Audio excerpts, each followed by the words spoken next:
from head coach Mark Mactal. For the visitors from Spokane, Washington, the Gonzaga University Bulldogs. Leading off at shortstop, number 4, Connor Kobalis. Batting second at third base, number 12, Cade McGee. Batting third and playing first base, number 32, Brian Colmer. Batting fourth in left field, number 37, Sam Stem. Batting fifth, the designated hitter, number 29, Tommy Eisenstadt. Batting sixth in right field, number 6, Grayson Sterling. Batting seventh at second base, number 2, Xavier Penales. Batting eighth in center field, number 3, Enzo Apodaca. And batting ninth and catching, number 15, Ezra Semperi. The starting pitcher for Gonzaga today is number 31, Matthew Miller.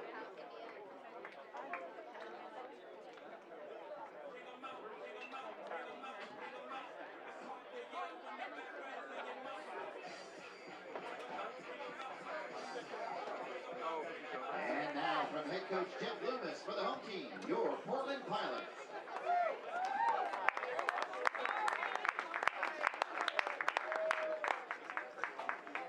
Leading up at shortstop, number 11, Ben Pataxel. Batting second to center fielder, number 4, Jake Holcroft. Batting third at third base, number 2, Evan Scavato. Batting fourth, the first baseman, number 28, Zach Tolia. Batting fifth and catching, number 13, Nick Klepp. Batting sixth in left field, number 14, Bradley Knight. Batting seventh, playing right field, number 9, Henry Mensch. Batting eighth, the designated hitter, number 23, Christian Cooney. And batting ninth, playing second base, number 6, Spencer Scott. The starting pitcher for the Pilots today is number 21, Peter Allegro.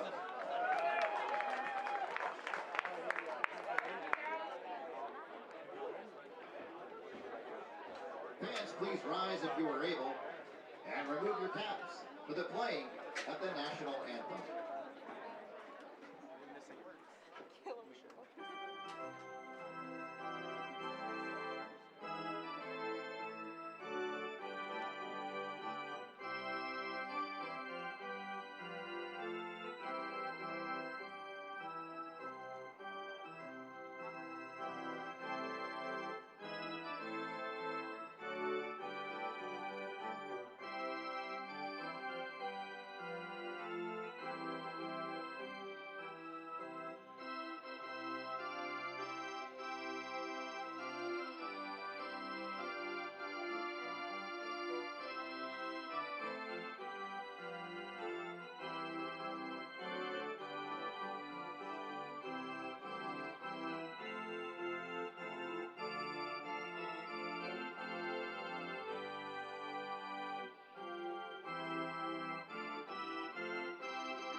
Perfect day for some Saturday afternoon baseball on the Bluff in Portland, Oregon for Game 2 of our West Coast Conference matchup between the Gonzaga Bulldogs and the Portland Pilots.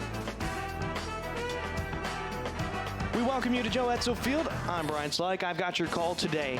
Yesterday, Gonzaga took the edge in this series with a 10-4 victory over the Pilots after they fell behind 3-0 in the first inning. Thanks to a grand slam and a 3-run home run, it helped the Zags topple Portland. Meanwhile, Portland is looking to respond today and reclaim a share of second place in the West Coast Conference. On the mound today and leading the charge for Portland is right-hander Peter Allegro from Tacoma, Washington. He's a guy who started out of the pen last year, was their closer, and now is finding a home on the mound to start some games as he's making his 9th start on the season, 11th appearance. Thrown 50 innings of work, has a 4-3 record with 4.50 ERA, 58 strikeouts to just 16 walks. Let's get you the batting order for the Gonzaga Bulldogs today. Leading things off, and at shortstop, Connor Cabales, followed by Cade McGee, who's making his 2nd consecutive start at third base. Brian Calmer, the first baseman, will be batting third. Sam Stem, the true freshman, batting cleanup out in left field. Tommy Eisenstadt, the DH, followed by Grayson Sterling, who gets the start today in right field. Xavier Pinales, the second baseman, bats 7th. Enzo Apodaca, the center fielder, batting 8th. Then Ezra Samperi, after a terrific performance yesterday, gets the start again behind the plate, and he'll be batting 9th.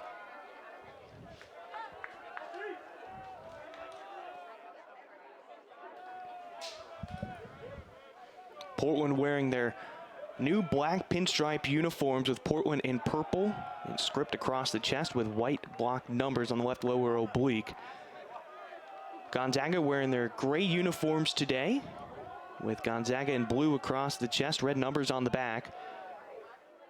Gray pants with red and blue soutache down the side. Allegro missing again. It'll be 2-0. Cabales, the senior's batting .282 through 34 games this year. He's making his 35th start today. Takes strike 1 of this at bat.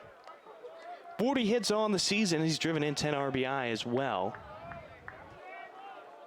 Cabales is a transfer from Yakima Valley Community College. Originally from Spokane, Washington, though. Takes ball 3. Now ahead in the count, 3-1. Last year, though, Cabales was named the WCC Defensive Player of the Year. And not only that, at the plate, he was the 62nd hardest guy out as he lifts this ball into left field. Knight heading towards the gap, and he will make the catch on the run in left center field. And there's 1 out to start this ball game today.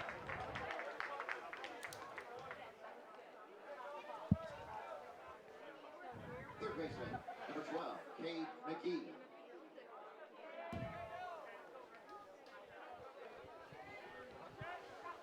Cade McGee now stepping to the box for the Bulldogs. McGee yesterday had a couple of singles and a couple of RBI. Here's the defense for the Pilots today. As Allegro throws first pitch, breaking ball for a strike, 0-1. Briley Knight in left, Jay Colcroft in center, Henry Mention right, to the same outfield that we saw yesterday. Scavato at third, Pataxel at short, and then the switch up is Spencer Scott is over at second base today, and then Zach Tolia over at first. As McGee takes ball 1, it's 1-1, and then Nick Klemp back behind the plate today.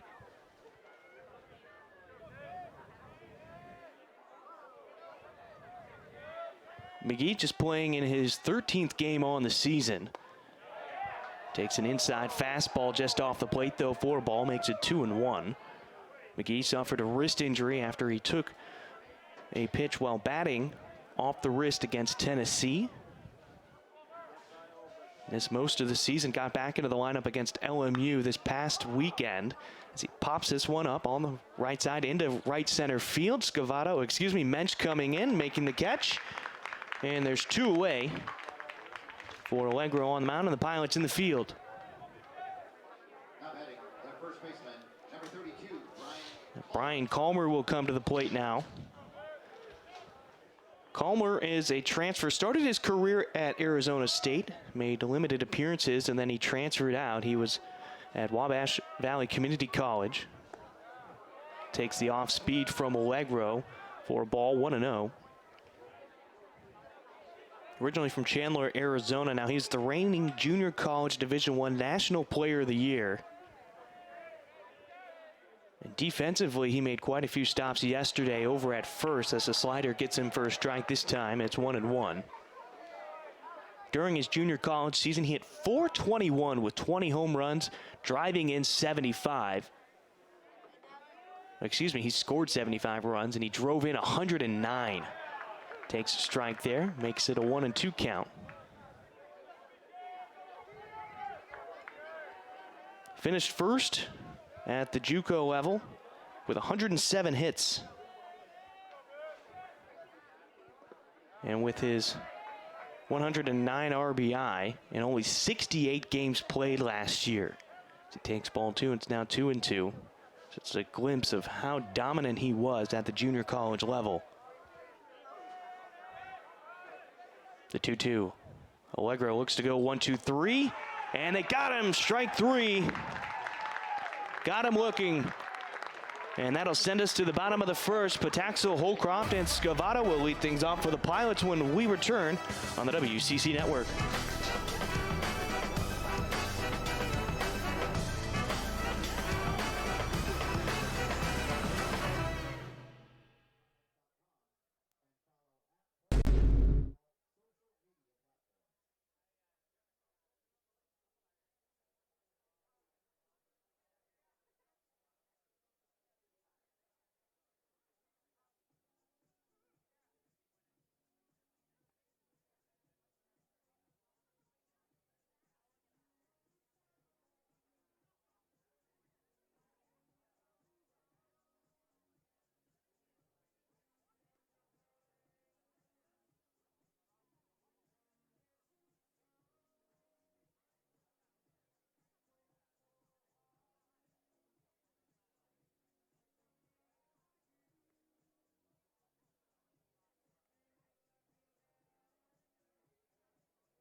Welcome back to Joe Edsall Field. Bottom of the first inning, and taking the mound, it's freshman Matthew Miller. The lefty is making his 7th start on the season, 12th appearance. He has a 2-1 record with a 5.35 ERA. Through 35 and a third innings of work, he's allowed 38 hits, 21 earned runs, and he has a 2-to-1 strikeout to walk ratio, 42 strikeouts to just 20 walks, and opponents are hitting .271 against him on the season. Now Miller, a freshman from Brookfield, Wisconsin, went to Brookfield Central High School. It's not often you see freshmen breaking into the starting rotation, but he's done such a good job so far this year that the lefty has found himself a starter this Saturday afternoon. Normally it's Rutherford, but things have been switched around a bit. Let's get you the lineup for the Pilots today. Pataxil will be leading things off again like we saw yesterday. Holcroft batting second and center. Scavato third, batting third. And then batting cleanup is Zach Talia over at first base. Klemp is behind the plate. Briley Knight out in the left field, bats 6th. Henry Mensch is out in right field, batting 7th. Christian Cooney getting the start as the designated hitter today. Then Spencer Scott back in the lineup after being out the last few games over at second base, and he'll be batting at the bottom of the lineup.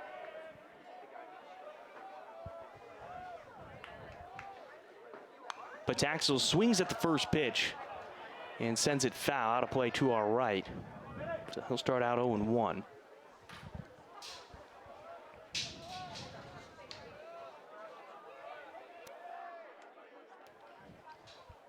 Miller works with 4 different pitches, mixing in a fastball, slider, curveball, and changeup. The 0-1 to Pataxil, catching the outer part of the plate for a strike, falls behind 0-2.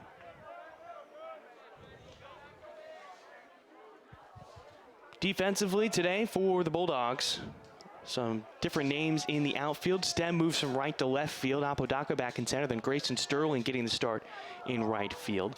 McGee at third. Cabales at short. Pinales is at second. And then Calmer over at first. Sam Perry is back behind the plate. So same infield as we had yesterday. Pataxil fouled off that last pitch. We'll go back to the 1-2.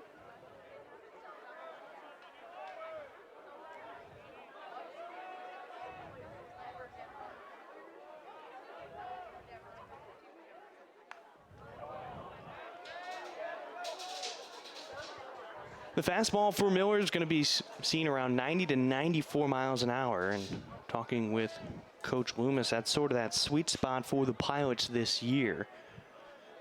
Now, they get excited when you see a pitcher up there throwing in the mid-90s.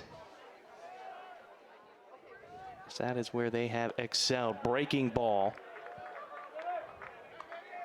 And stayed high. That'll make it 2-2 after the curveball.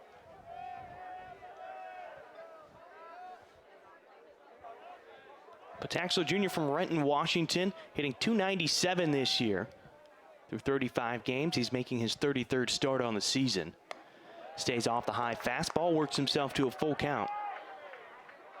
Has 40 hits on the season, has 33 hits on the season, driven in 14 runs. Of those 33 hits, 8 have gone for extra bases, 6 of them via the double. Full count. Pataxo goes down on strike, sends up in the mitt of Samperi. And that'll bring up Jake Holcroft, the center fielder for the Pilots. The redshirt junior from Upland, California. He's making his 37th start on the season. He's hitting .356, just second on the team behind Nick Klemp on the year, but he does have 57 hits, which leads the team with 28 RBI. Fouls off the first pitch into the netting behind home plate. He'll start out 0-1. 18 of his 57 hits have gone for extra bases. He's got 9 doubles to go along with 7 home runs. So 7 home runs leads this club. Despite his stature, there is a lot of pop in that bat as he fouls off the outside pitch away. 0-2.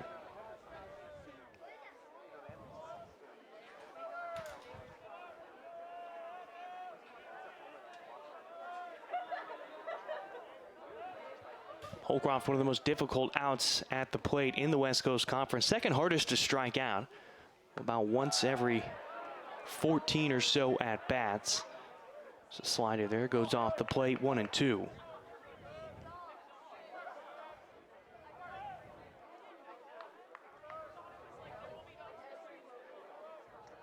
Infield playing back for Gonzaga, the 1-2. Miller throws. Holcroft puts a fly ball into left field. Going back is Sam Stem in front of the warning track. He'll make the catch. And there's 2 away for the Pilots in the bottom of the first.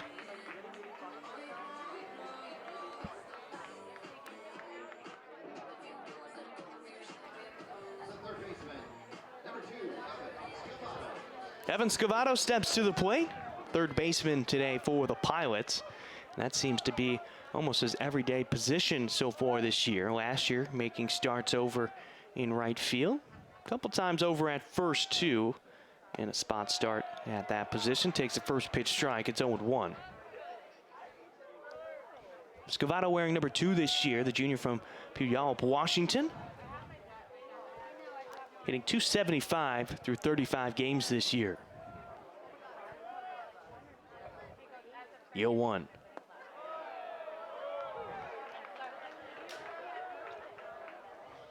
Breaking ball again for strike. Give credit to Miller. He started out with a couple of strikes on every batter so far. Pataxo started out 0-2. Holcroft started out 0-2. Pataxo worked himself to a full count, though. Let's see how Scavato responds. The 0-2 delivery. Fastball, shoulder high and away, makes it a ball, 1-2.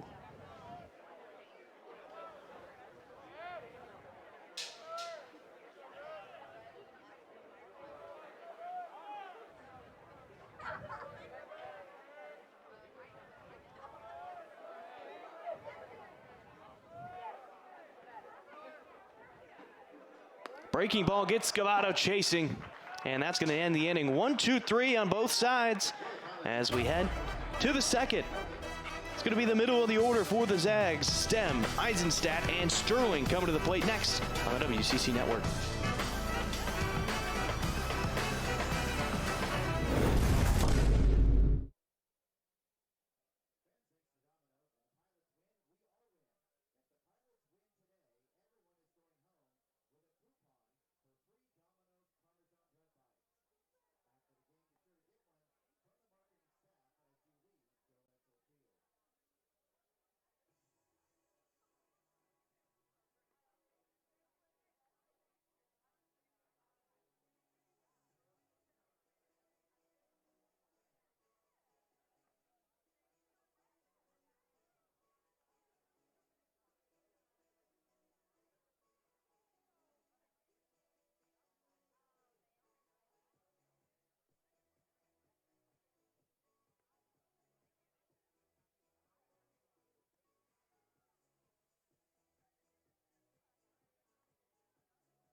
Top of the second inning here at Joe Etzel Field. It's a 0-0 ball game.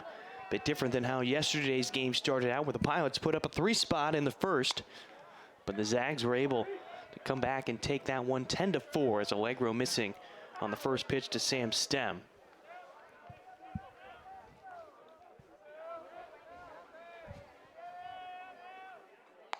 Stem not chasing on the outside fastball, now ahead on the count, 2-0. Stem, a freshman outfielder from Erie, Colorado. Stabbed a preseason All-American West Region by perfect game back in high school. Takes ball 3 there, patiently at the plate. Freshman's hitting .369 through 29 games, so having a terrific year so far. 41 hits, 13 extra base hits, as he's driven in 23 runs. This ball gets away from Klemp. And a 4-pitch walk issued, and the leadoff man is aboard for Gonzaga, and that'll bring up Tommy Eisenstadt. The designated hitter, number 29, Tommy Eisenstadt. Eisenstadt yesterday went 1 for 5, 4 strikeouts, but the one hit was a doozy, as it was a grand slam in the 6th inning that really opened up this ball game and gave Gonzaga the lead. First pitch to Eisenstadt, a slider that catches the outside part of the plate. He'll start out 0-1.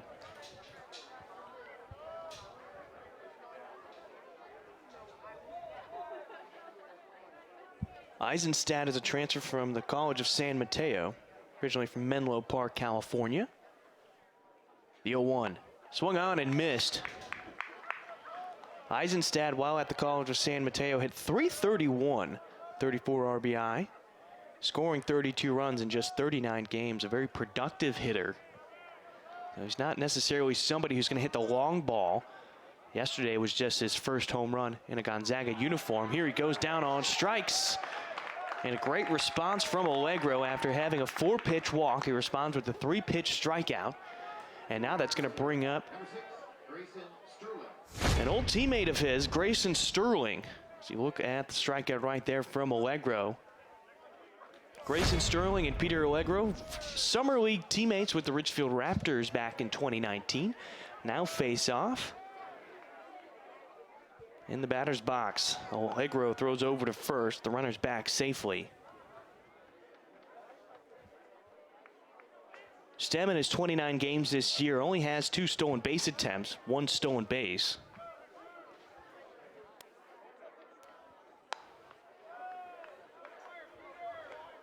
Sterling lays off the heater from Allegro. He'll start off this at bat 1-0. Sterling last year was WCC All-Conference honorable mention, and this year he was tabbed as a preseason All-WCC selection as he swings through the breaking ball from Allegro. Comes up empty, 1-1.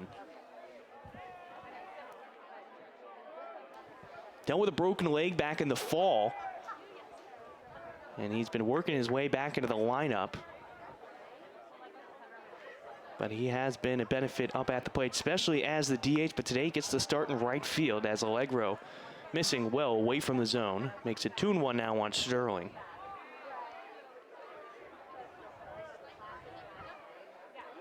Sterling, the redshirt junior from Boise, Idaho, is batting .218 through 21 games this year. 12 hits and 7 RBI. Of those 12 hits, 2 of them went for extra bases via the double.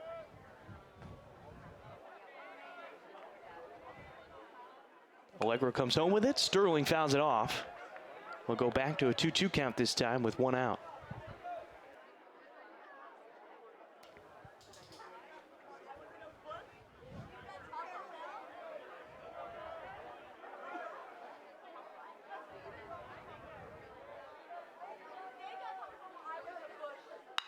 And Grayson Sterling's got himself a single out into right field. Mensch is going to field that one. Heading over to third is going to be Stem. And now there's runners on the corners with only 1 out. So Grayson Sterling making the most of his opportunity, getting back into the starting lineup today, and already delivers with a 1-out single and puts a man in scoring position for Xavier Pinales.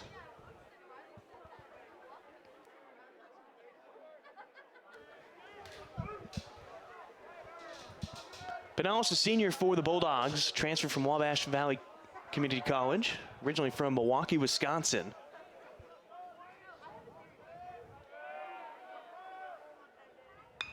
Pinellas puts this one into center field. Holcroft has a beat on it. He's going to make the catch, comes up throwing towards home, and it'll be cut off by Tolia, and a sacrifice fly for Xavier Pinellas. Brings the first run across, and Gonzaga has a 1-0 lead.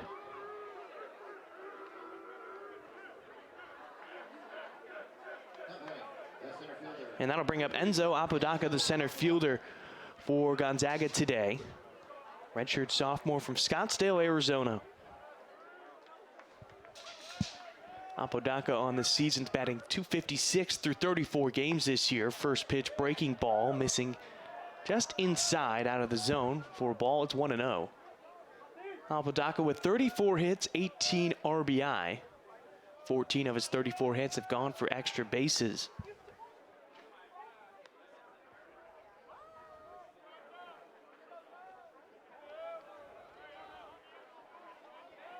Allegro just needs a ground ball here to get out of this inning. Looks like the slider missing low there. Clem could not bring it back up into the zone. It'll be 1-0 to start off Apodaca.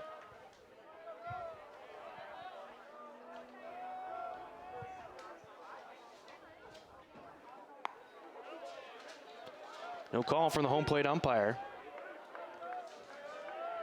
Pete Saucedo is the home plate umpire, followed by Andrew Wolverton over at first, Tyler Wall at second, and Todd Ellis is the third base umpire today. Apodaca taking his first strike at this at-bat, now makes it a 3-1 count.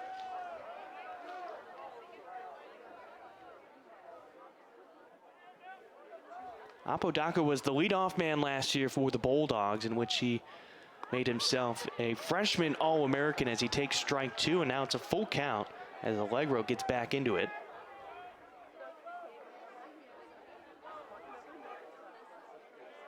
He was just one of two Bulldogs to start in every single game last season. Deals with the full count. Runners going, and it's low and outside for a ball. The second walk this inning. And that'll bring up Ezra Samperi, who's the 9-hole hitter, but yesterday had a terrific day at the plate as he went 3 for 3, reaching base 4 times, 2 singles, a 3-run home run, and he scored 3 different times. He was also hit by a pitch. That was his one at-bat that did not count as an official at-bat. Now he's got runner in scoring position and a chance to add on to the lead right now for Gonzaga. First pitch from Allegro. Just inside for a ball, makes it 1-0.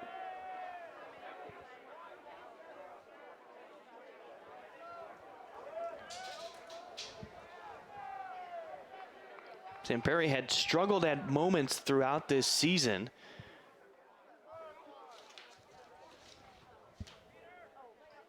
In which he was replaced defensively. But with how his bat played yesterday, it's hard to take him out of the lineup. When he's perfect at the plate, hitting out of the 9 spot. Here he takes a strike. First one of this at-bat, it'll be 1-1.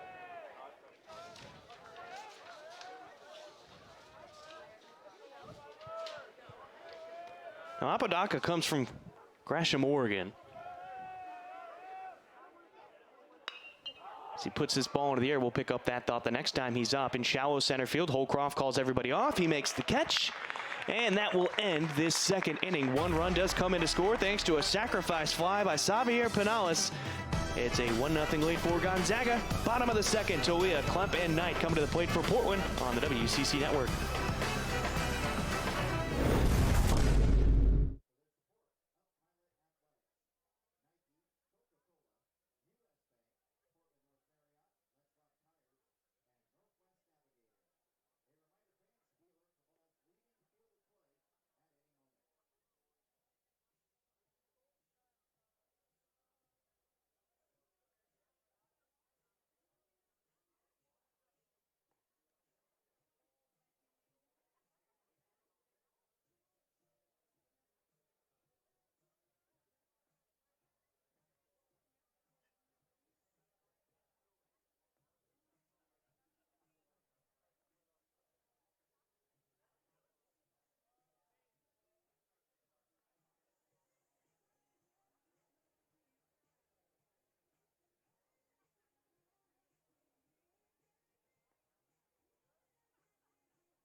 Zach Talia leading off the bottom of the second inning for the Portland Pilots as they trail 1-0. After a sacrifice fly gave the Bulldogs the lead. First pitch, Talia sees, sends a ground ball to the right side. Taken in by Pinales. And there's one out already for the Pilots here in the second inning. As Nick Klemp will come to the plate.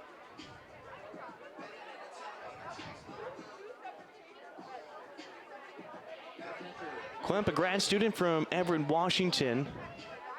He's hitting .358 on the season as he's making his 35th start on the year. 49 hits, which easily surpasses his previous career high for hits in a season as he takes the first pitch ball, well and inside, 1-0. Of his 49 hits, he has 18 extra base hits, 4 of them via the home run. He's driven in 26 on the season. Actually picked up right where he left off from the beginning of the season against San Diego last weekend as he swings at the high fastball, 1-1. Hit .545 during that series with 5 extra base hits. Also went 2 for 5 against Oregon on Tuesday. Actually leading the West Coast Conference in doubles this season with 14 on the year as he fouls off this next pitch to our right and out of play, 1-2.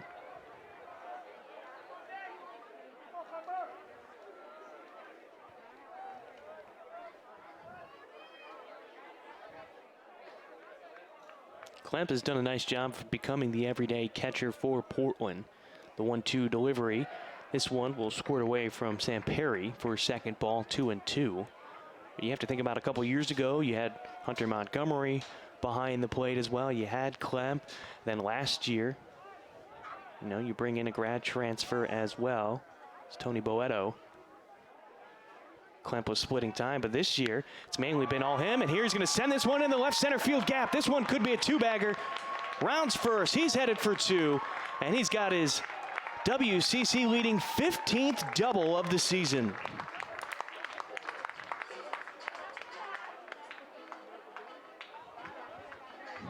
Looked like the freshman Miller left that ball elevated for Klemp, and he was able to turn on it, send it into the gap for that double. And the Pilots now have a runner in scoring position for Briley Knight. Knight, the senior from Corvallis, Oregon, a transfer from the University of Utah. He's done great things in a Pilot uniform. This year he's batting .316 as he swings through the first pitch as he tried to put a drive into one. It's 0-1. Making his 33rd start, his 34th appearance. He's got 42 hits on the season with 30 RBI. And he's tied with 3 other teammates with 4 home runs. The 0-1. Curveball broke away into the right-handed batter's box for a ball, 1-1 on Briley Knight. Nice to see the sunshine peeking through here at Joe Etzel Field. We were dealing with overcast skies the last few days, dealing with a lot of rain. And now you've got the sun peeking through the clouds on Joe Etzel Field right now. The 1-1. And this one will go to the backstop. Moving over to third is Nick Klemp on the wild pitch. And now the Pilots get a fly ball, you get a ground ball to the right side, you tie this ball game up.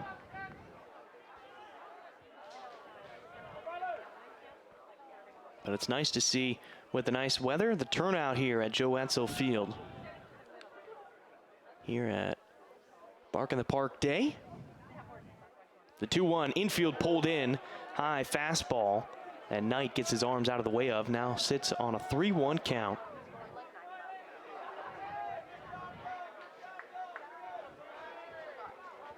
Infield pulled in. The center fielder, Apodaca, does have some speed, but he's pulled in as well. The 3-1 delivery.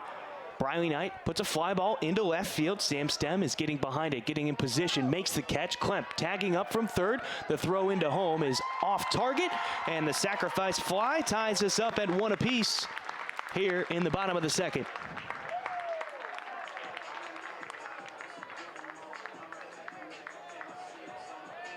Don't always need the big hit to bring in a run, but that'll bring in Henry Mensch as we're all tied up at 1.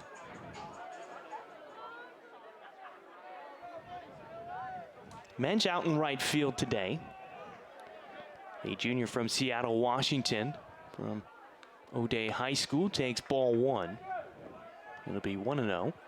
On the season, Mensch is playing in his 32nd game, making his 25th start. Has a .309 average with 29 hits on the year with 8 RBI. Swings at a high fastball.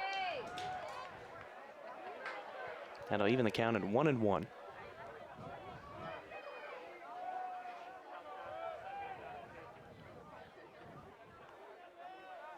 Gonzaga trying to win this series and avoid losing 3 straight WCC series for the first time since 2010. Now they've lost 2 straight, losing to LMU and San Diego in back-to-back weekends, something they haven't done since 2015. 2-1 delivery. Mensch swings at another fastball, this time away. It'll be 2-2. Now with winning game 1 yesterday, they can clinch the series with a win today. But if Portland wins it, it'll come down to game 3 tomorrow. The 2-2 delivery, Mensch laying off the high pitch. Full count.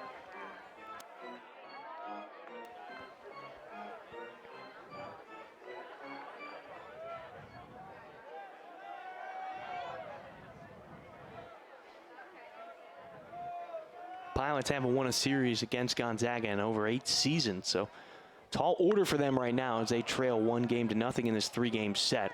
This ball popped up. It'll go onto the right field berm.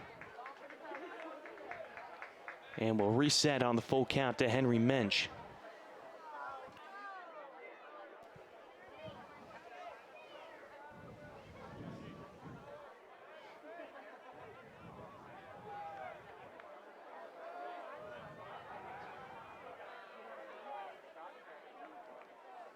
Miller gets set from the stretch. 3-2 delivery. And that one is going to be ball 4. And with 2 outs, runner is aboard. And Christian Cooney will come to the plate. Cooney only making his 19th start on the year, 26th appearance. He's hitting .239. The Central Catholic product out of Portland, Oregon, has 16 hits on the year with 15 RBI. Of those 16 hits, 7 have gone for extra bases, 1 home run, 6 doubles. In fact, last year, he missed a good chunk of the beginning part of the season recovering from an injury. Made his comeback in Spokane, and in his first at-bat against the Bulldogs, hit a home run over right center field for his first hit of the season. Now that was last year. Here's the 1-0 delivery. Missing low, and that'll make it 2-0 as Sam Perry lost it for a moment. Mensch stayed put over at first.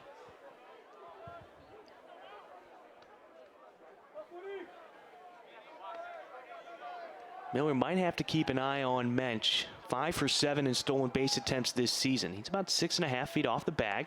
Now he goes back as Cooney swings at the high changeup. It'll be 2-1.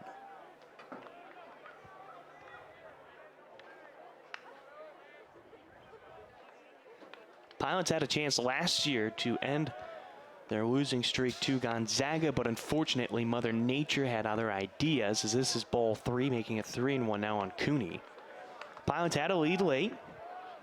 Then the snow started to fall in Spokane. They had to postpone the remainder of the game until the following day.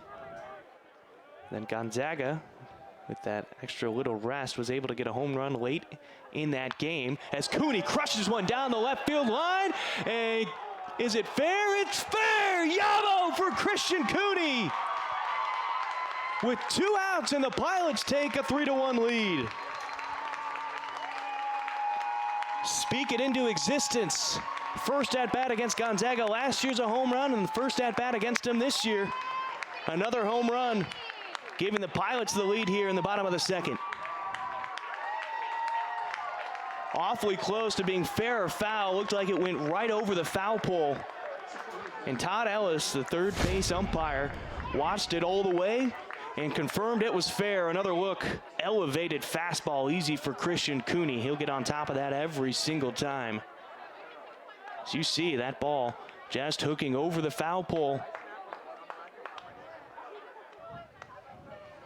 As Spencer Scott now steps to the plate for his first at-bat of the day. Scott, also a Portland product, went to Grant High School though, as he takes ball 2 on a fastball high.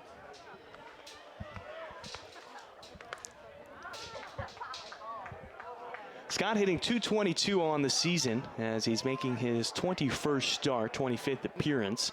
And now we're actually going to have a meeting on the mound, as it's Brandon Harmon, the pitching coach, meeting with the freshman arm. And you go out there in moments like this where you had 2 outs after giving up the walk. That's your negative right there. And then you give up the 2-run home run. Corey Keir and I always talking about you cannot be giving up negatives after negatives. And unfortunately for Miller, just the freshman making a mistake on pitch location and Christian Cooney getting on top of it. And really, he hasn't done anything wrong today. As Harmon will go back to his dugout. Now let's see how Miller responds here. It's already 2-0 on Spencer Scott after giving up the home run to Christian Cooney. After Scott, we go back to the top of the lineup to Ben Pataxel.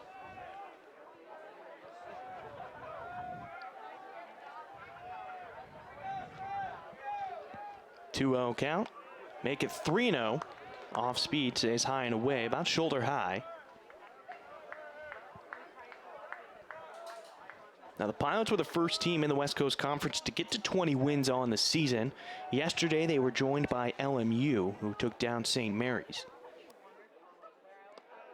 And it's a 4-pitch walk issued to Spencer Scott. And this is where you might start to get worried for Gonzaga. How do you respond after this? You had a walk to Mensch, home run, and then another walk to Spencer Scott. You're going back to the top of the lineup. Now Miller got the best of Pataxel his last time up. Struck him out back in the first inning.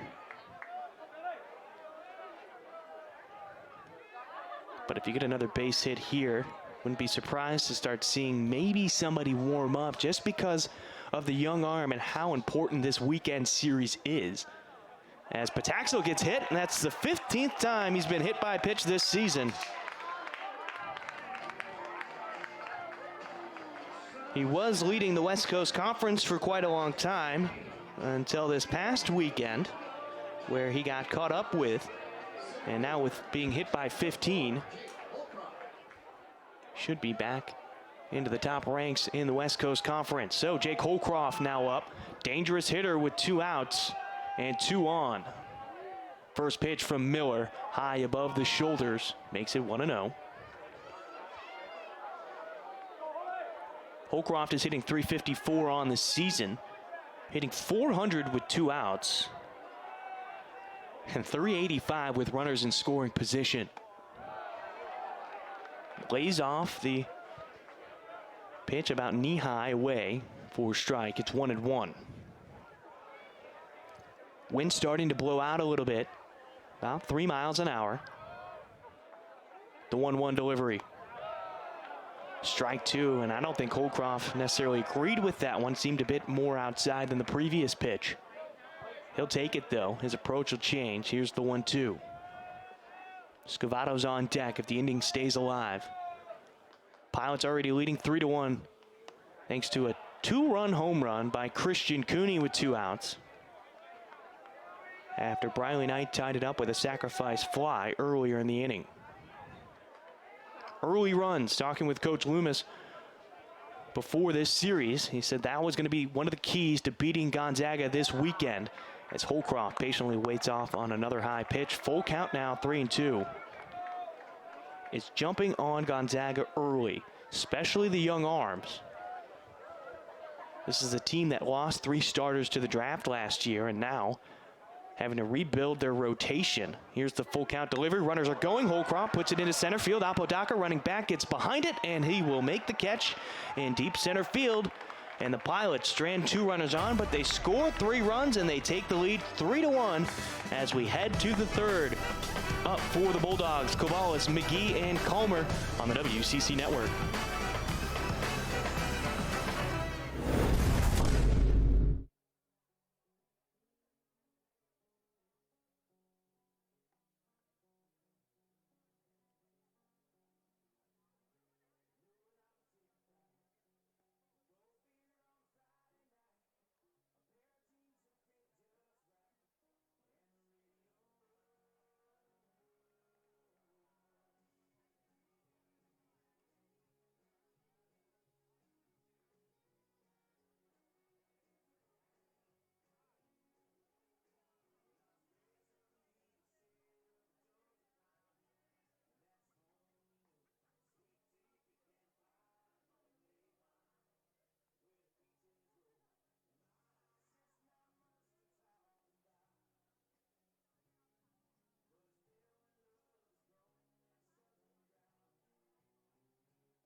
Cabales leads off the third inning for the Gonzaga Bulldogs, as Portland has retaken the lead after a 3 spot in the bottom of the second inning.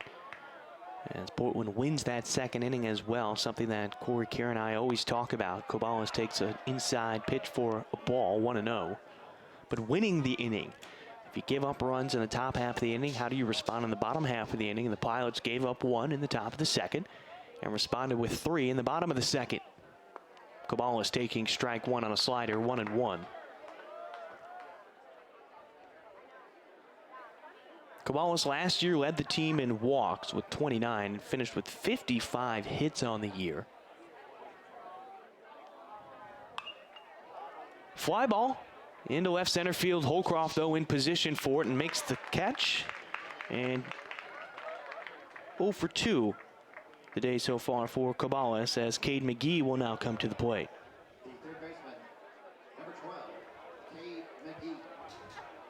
McGee. McGee, the freshman of the year in the WCC last season, comes to the plate now.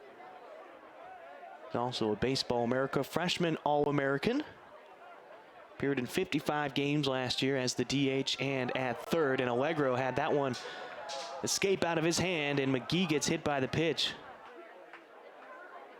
Looks like it squared him right up in the back, though. He seems to be okay. He'll head over the first, and that'll bring up Brian Culmer, the first baseman for Gonzaga today. Number 32, Brian Culmer. Culmer yesterday went 1 for 4 with a single in the first, and then he also walked back in the fifth, which brought in a run. Otherwise, he had a couple of flyouts and a strikeout as well. Currently on a 19-game hit streak, 23 on base streak. He swings at a high fastball from Allegro. Chasing the high cheese, it's 0-1.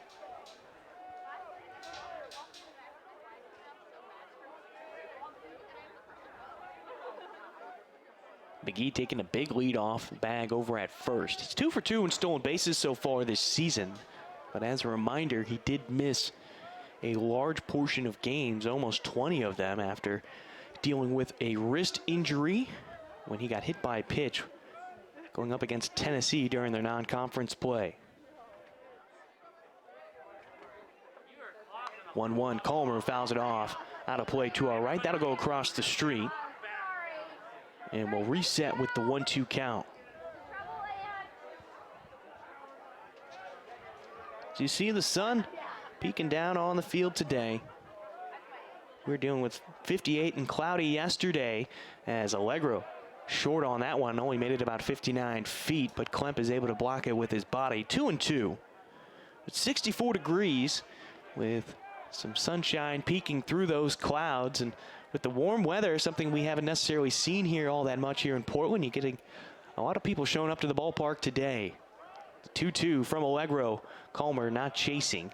So the slider ends up in the left-handed batter's box. Full count.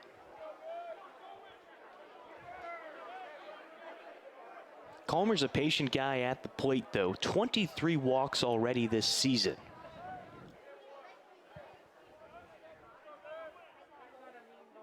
Full count. Culmer just got enough of it off the end of the bat to foul it off.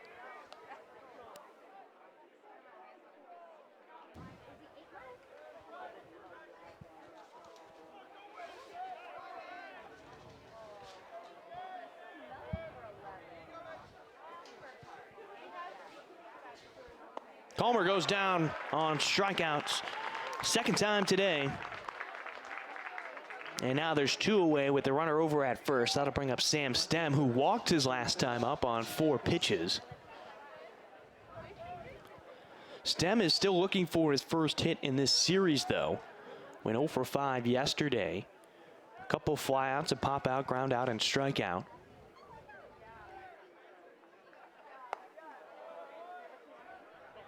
And you want to talk about showing up, as Allegro missing there with the ball makes it 1-0. It's not often you get true freshmen into the starting lineup. Now, Cade McGee over at first right now is the freshman of the year in the West Coast Conference last season. And young Mr. Stem at the plate right now, who swings and misses, honestly is probably on his way to winning the WCC Freshman of the Year for back-to-back seasons for Gonzaga.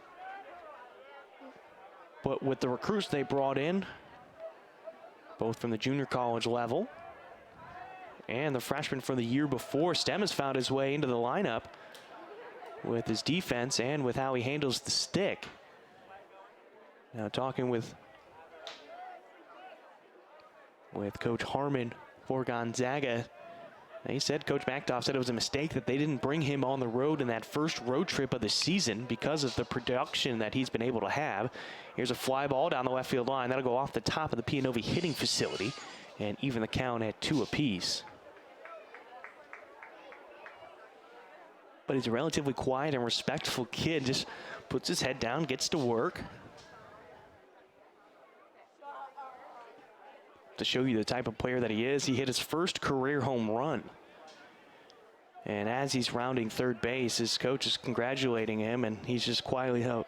Thank you, coach. Thank you, coach. As he heads towards home, and just a humble kid, only 18 years old in the starting lineup. Here he gets in front of one and pulls it foul down the first baseline. We'll go back to the 2-2 count.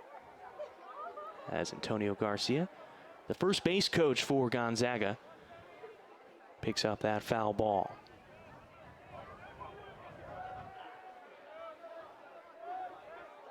Outfield playing deep. Stem already has 3 home runs on the season. Here he takes ball 3 on a fastball high and away.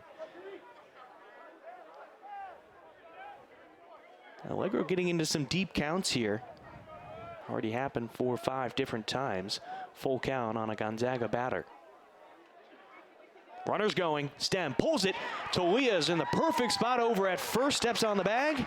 And that will end the 3rd inning for Gonzaga. They strand 1. No runs come in to score. And we head to the bottom of the 3rd. A 3-1 lead for Portland. It'll be Evan Scavato, Zach Tolia, and Nick Klemp coming to the plate next on the WCC Network.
Matthew Miller back out on the mound for Gonzaga after getting out of the bottom of the 2nd, giving up 3 runs. It's Evan Scavato stepping up to the plate.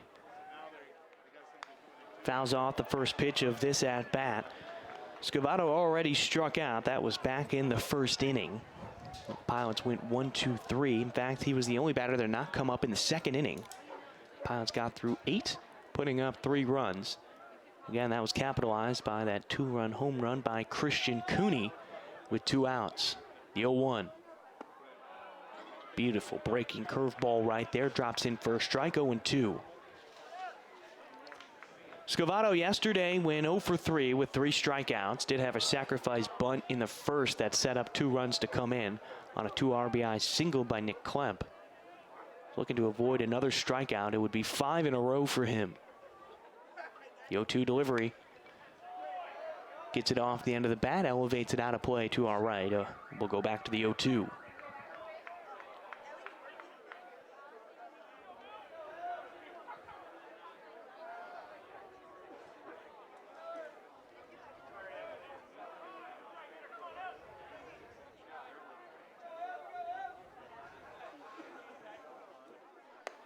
Scavato taking ball 1 here to make it 1-2.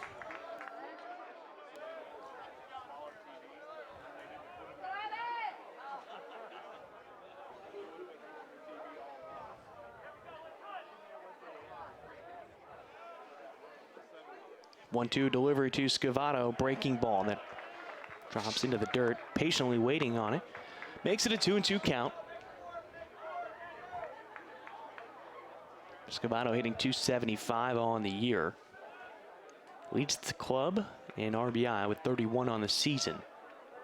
The big weekend down in San Diego with a couple of home runs. The 2-2 from Miller out of the glove of Samperi, and Scavato's worked himself back to a full count now, 3-2.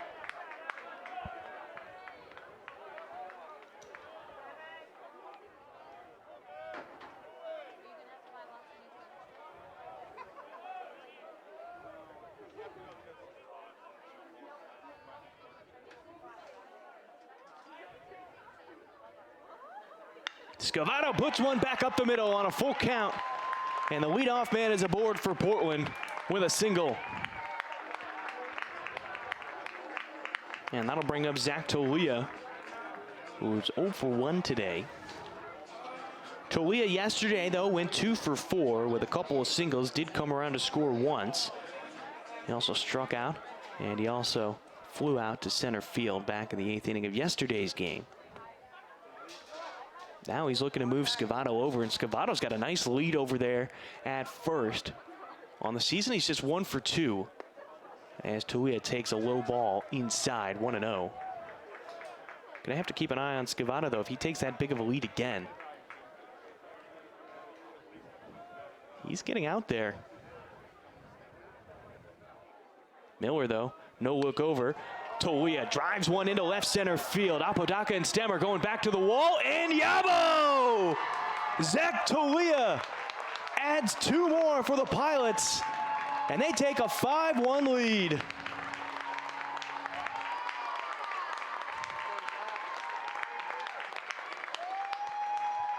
Usually they do their damage on the road. So far this season coming into today, 29 home runs on the road, only 5 at home, and already 2 today as Zach Tolia goes yard and extends the lead for Portland. And it looked like Miller left another elevated fastball there that Tolia could get his bat on, and that'll bring up Nick Klemp.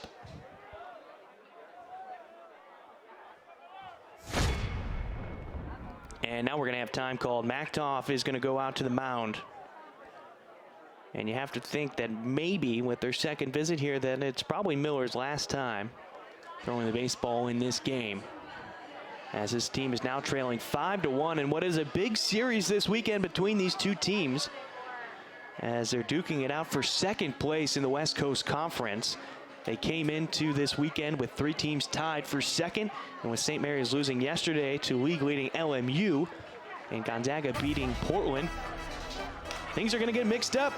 New arm on the mound for Gonzaga. We'll be right back on the WCC Network.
Nate DeShriver is the new arm on the mound. The righty is making his 10th appearance on the season.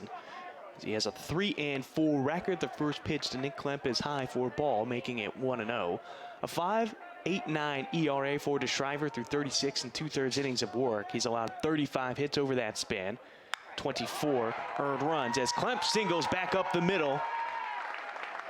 And so the hits keep coming for Portland, even after the pitching change. And that'll bring up Briley Knight, who had a sac fly RBI single his last time up. DeShriver has struggled with some command this year. 34 walks, which leads this club.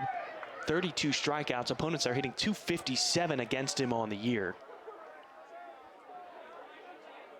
As this one will go all the way to the backstop, a wild pitch moves Klemp up to second. Klemp has benefited twice now from wild pitches. Back in the second inning after he doubled, he moved over to third on a wild pitch, and that allowed him to come in on the sacrifice fly from Briley Knight. So a 5-1 lead right now for Portland, thanks to a couple of home runs. Knight got jammed inside, and a pop-up ball in the infield. It's going to be caught by Kobalis. And that'll be the first out of the inning now, and that'll bring up Henry Mensch. An unproductive at-bat for Briley Knight. Not like him, and again, he got jammed on that one, that much that he could really do. As Mensch comes to the plate, he walked his first time up and came around to score thanks to Christian Cooney's 2-run home run. Cooney's on deck as well if Mensch keep this inning going, provided there's not some double play that happens. As Mensch takes ball one, it'll be 1-0.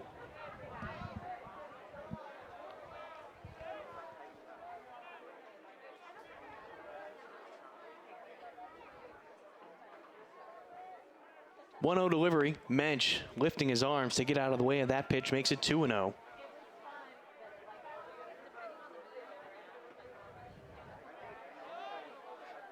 Mensch is hitting .309. One of 4 different Pilot players to be hitting above 300 on the season. As Samperi having to get out of his stance to retrieve that ball. It'll make it 3-0 now on Mensch. He's looking for his second walk of the day.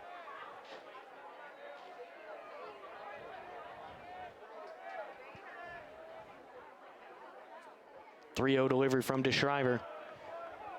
Throws a fastball in there for a strike, 3-1.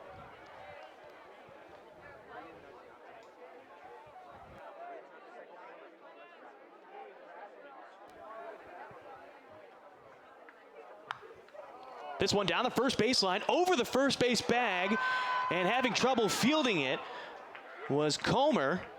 As that ball just hugged that line the entire way down. That actually moves Klemp over to third, though, on the ground out. 3 unassisted in the scorebook. And that'll bring up Christian Cooney, who we've already talked about a couple of times with his 2-run home run. And Comer's fortunate because he played that one behind the bag at first. The ball didn't take a weird bounce off the bag. It came very close to making connection there. So with the runner on third, the first pitch to Cooney from DeShriver is low and away for ball 1-0.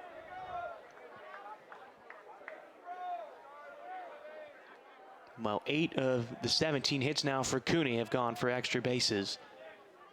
Here's the 1-0. Takes a high fastball. Well, we weren't sure if Cooney's home run was going to go and stay fair or not. In fact, it hooked around that pole, but the third base umpire, Todd Ellis, saying it was fair as it left the yard. Cooney takes a strike there. First one of this at-bat, 2-1.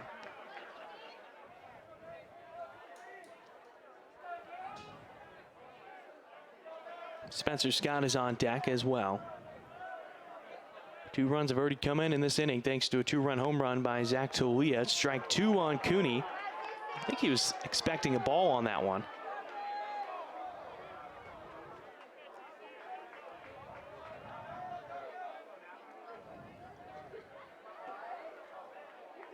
Two-two delivery with 2 outs. Infield playing back for Gonzaga. Cooney takes strike 3. Bat never left the shoulder of this at-bat. And after having 3 straight batters reach base, it's 3 consecutive outs for the Pilots, but 2 runs do come in and score. Now it's a 5-1 lead for Portland as we head to the top of the 4th. Eisenstadt, Sterling, and Pinellas come to the dish next on the WCC Network.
Welcome back to Joe Edsel Field, a 5-1 lead as we enter the top of the 4th inning. Peter Allegro back out on the mound for a 4th inning of work. He's done a great job so far on the day. 1 hit, 1 run.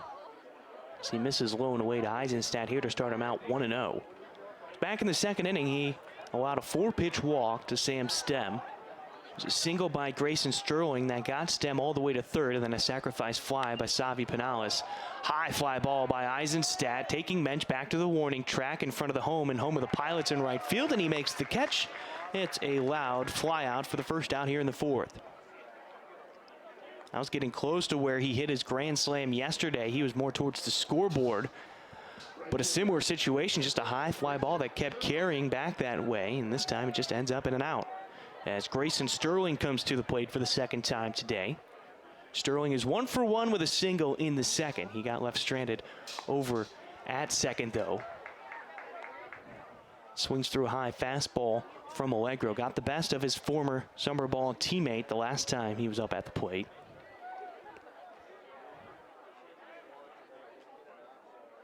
The 0-1. Jammed inside, but sends it out of play to our left on a foul ball. 0-2 on Grayson Sterling.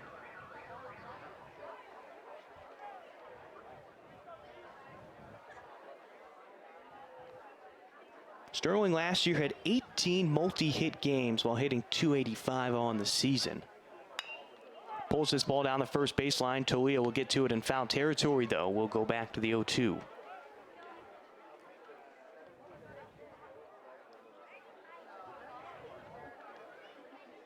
His bat certainly came alive last year during the WCC tournament, hitting a couple home runs for Gonzaga, and which was almost uncharacteristic for the Bulldogs. As Sterling goes down with a strikeout, 2 away now here in the 4th. And I say uncharacteristic because last year they came into the tournament hitting the fewest home runs in the conference. And then they blasted nearly double-digit home runs in just a handful of games down in Stockton, California, in which they took 2nd place in the WCC tournament. As Xavier Pinellas comes to the plate, and a ground ball past the glove of Zach Tolia, the first pitch he sees here, and he has himself a 2-out single and a man aboard for Gonzaga as it brings up Enzo Apodaca. The center fielder, number 3, Enzo Apodaca. Apodaca walked in his first time up. Was left stranded over at 2nd after a flyout by Sam Perry to end the 2nd inning. Just the 2nd hit allowed by Allegro so far. Just missing out of the zone there. 1-0 to start off his at-bat.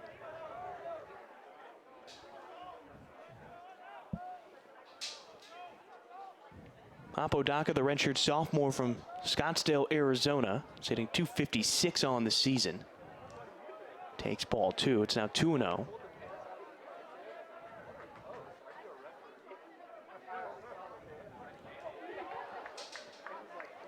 Last season, he made the all-freshman team and all-WCC honorable mention teams. He's also a collegiate baseball freshman, All-American as a redshirt freshman. Takes ball 3 here. Now he's on the verge of getting his second walk of the day. Apodaca started every game last year for the Bulldogs, led the team in hits with 67, and led them in RBI and runs with 45 and 47 respectively, as Allegro throws over to first.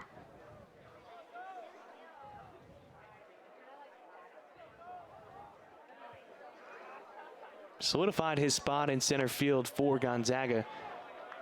And he's a nice guy to have out there as he takes a strike right there. With his ability to track baseballs and his speed, even if he doesn't get the correct read on it right away, he has the closing speed to catch up and make a play. Here's the 3-1. Fouled off to our left. And we'll go back 3-2. Now, ideally, you want your guy to get a great read initially off the bat, but sometimes don't get that correct read and his speed kills. That's how he's able to make a couple of plays look easier than they should be out in the outfield. Runners going, 3-2, fouled off to our left, and we'll go back to the full count.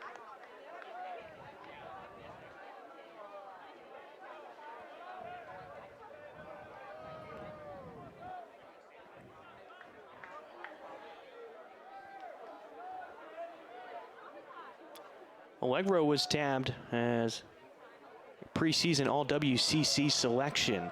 He was the closer last year for the Pilots. Certainly has shown that he can go the distance.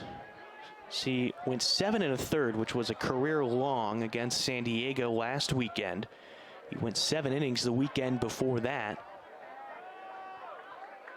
And he certainly embraced this starter's role. 3-2, and Apodaca sends it right back up the middle, headed towards third. It was a hit and run as Penales. Holcroft comes up throwing, and there's runners on the corners. So back-to-back singles after getting 2 straight outs to start the 4th, and that'll bring up Ezra Samperi, who's 0 for 1 today. Samperi, though, not too long ago was struggling to get the bat on the ball. In fact, he was replaced in the field by Donovan Ratfield. But Samperi, the better defensive catcher, showed it yesterday, threw out a runner for Portland, but he also took care of things at the plate. Went 3 for 3, 2 singles, and a 3-run home run. He scored 3 times yesterday in that game. Allegro throws first pitch slider for a strike. It's 0-1. Funny enough, though, Samperi in his career is hitting .237. Now he's an Oregon product from Gresham. As he pops this ball up. This will be in foul territory as Tolia in front of the P makes the catch, and we'll get back to that story the next time that Samperi gets to the plate. He's 0 for 2, and they strand 2 runners on. No runs come in to score. It remains 5-1 in favor of Portland. Spencer Scott, Ben Pataxel, and Jake Holcroft all come to the plate next on the WCC Network.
Welcome back to Joe Edsel Field. Bottom of the fourth inning. The Pilots are leading 5-1 over the Gonzaga Bulldogs.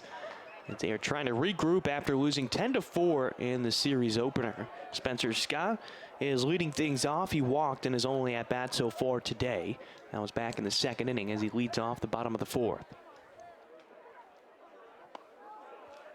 Nate DeShriver is in for another inning of work. There he delivers a strike. It's 1-1. But as Matthew Miller, the freshman from Wisconsin that made the start, only got through 2 innings of work on about 55 pitches as Scott takes strike 2, 1-2.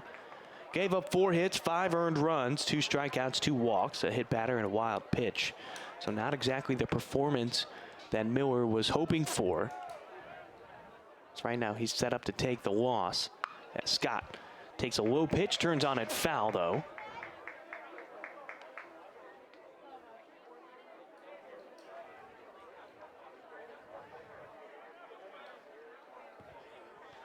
So we'll go to the 1-2 for the Portland area product. You see more fans in the ballpark today than we had yesterday as Scott puts this one in the air. Should be playable for Calmer, the first baseman. He's on the warning track in front of the berm, and he will make the catch in foul territory. Scott is retired for the first out.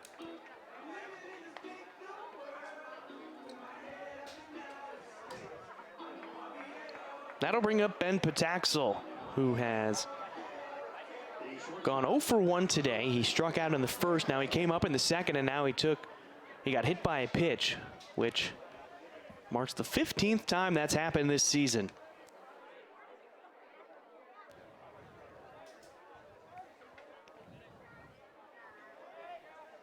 He's been a ball magnet all year.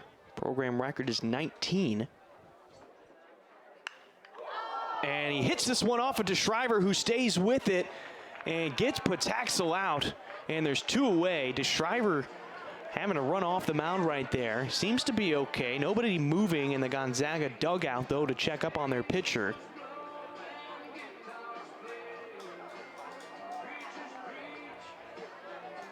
And they're going to let DeShriver stay out there. Credit to him. He took a laser off the bat of Pataxel. As Jake Holcroft now steps to the box. Holcroft is 0 for 2 with a couple of flyouts, 1 to left and 1 to center. DeShriver missing high, about letter high on a fastball, 1-0.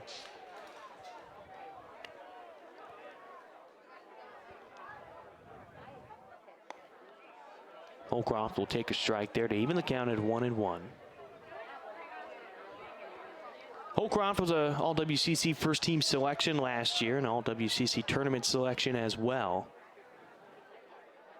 Probably one of the more fun players to watch in the ballpark with how he plays out in center field and at the plate. So much discipline as he takes ball 2. It's now 2-1.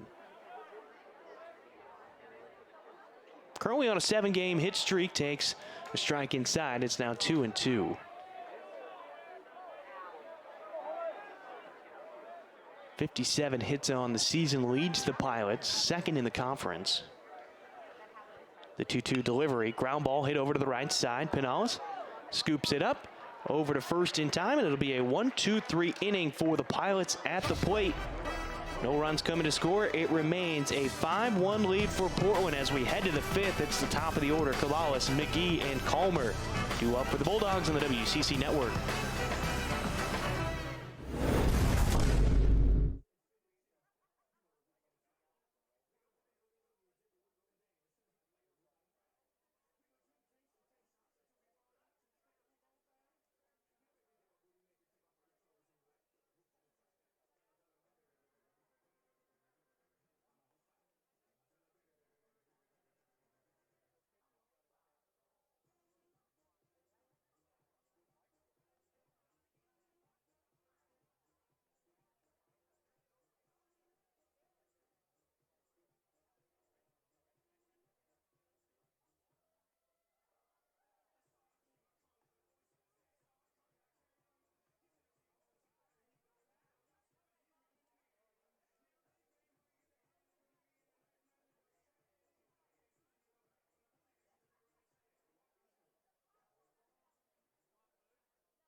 Cabales leads off the top of the 5th inning for Gonzaga as they trail 5-1.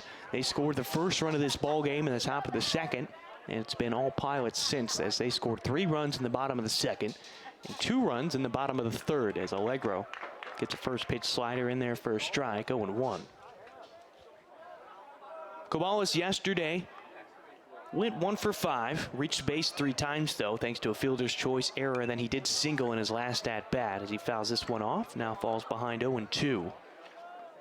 So far today, he's 0 for 2. With a fly out into left field and a fly out to center field to Jake Holcroft.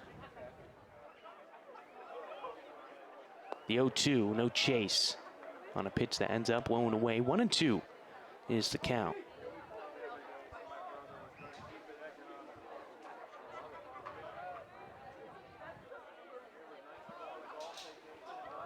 Infield playing back for Portland. No movement really from anybody as Allegro puts this one in the left-handed batter's box. Makes the count 2-2.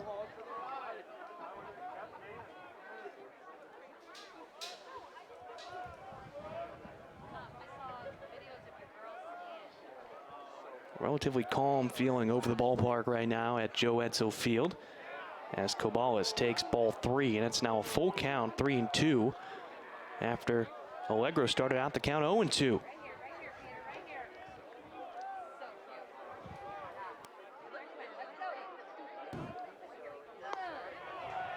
And ball 4. So Allegro lets this batter get away from him. And the leadoff man is aboard. That's Cabales' first time being on base today. And you have to think with how Gonzaga's trailing right now, you got a couple of big hitters coming up. Do you try to take a base right here? Allegro's thrown over to first a couple of times. Cabales is 3 for 5 on the base path this season in stolen base attempts. He's about 6.5 feet off the bag right now. McGee keeps the bat on his shoulder for strike 1.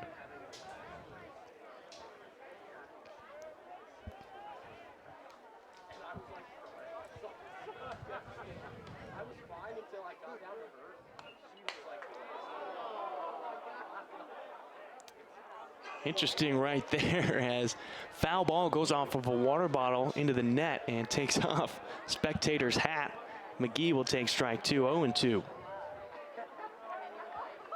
And actually ripped the piece of paper that was right there with him. Allegro will throw over to first, keeping an eye on Cabales.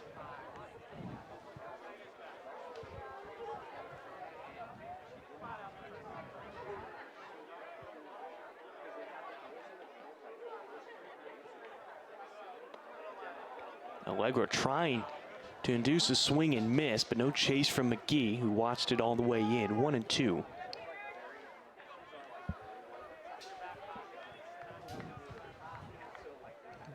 Cabales over at first as his lead. McGee losing the bat, fouls it off. And he's been dealing with that wrist injury. You have to wonder if that affects his grip of the bat as he fouled that one off. We'll go back to the 1-2.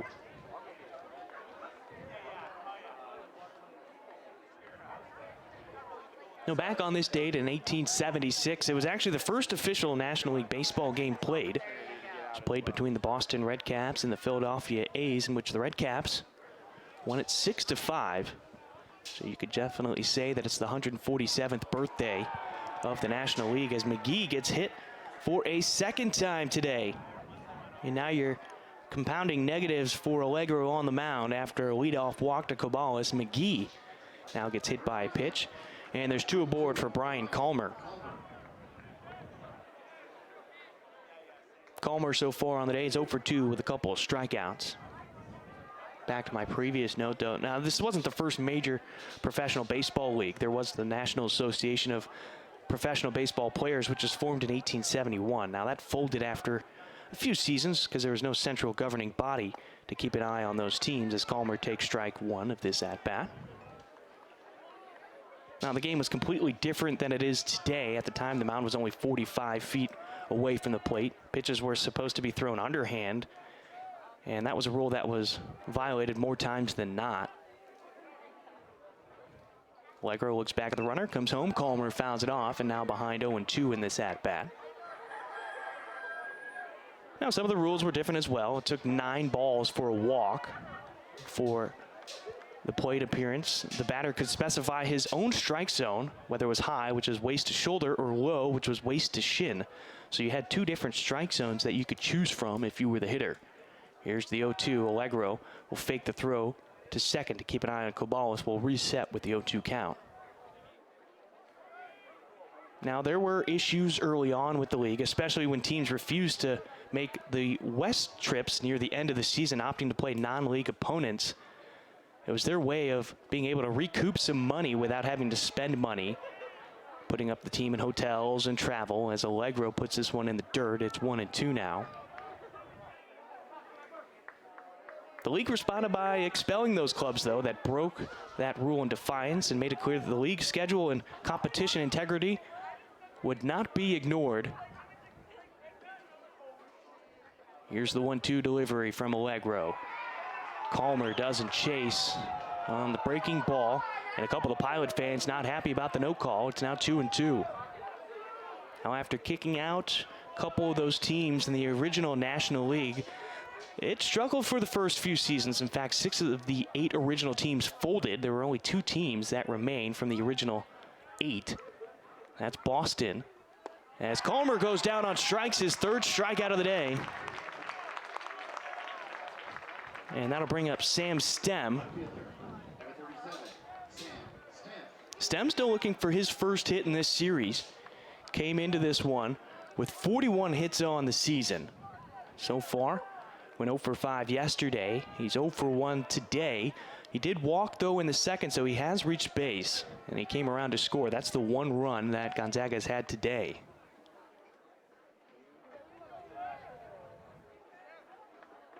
First pitch to Stem. That'll be a strike, a fastball about knee-high in the outside part of the plate. It's 0-1. Now, those 2 teams that stuck around that are still in existence today remain active. It was Boston, which has now become the Atlanta Braves, and then the other team was the Chicago franchise, which we all know is the Chicago Cubs. Pickoff over at first was awfully close to getting Cade McGee.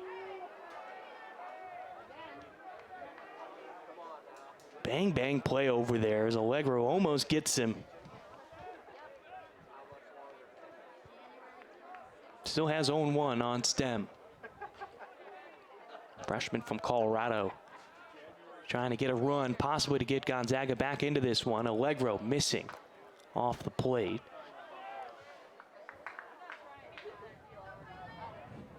That'll put the count at 1-1. Fans certainly showed up this weekend. Looking at the concourse, not much room in the standing area to our left.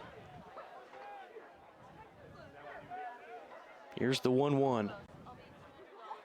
Stem softly hit it up the middle. The flip to Scott at second gets the force out at second, so there's 2 away. McGee will be retired. It'll be a fielder's choice for Sam Stem. So he will reach base for the 2nd time.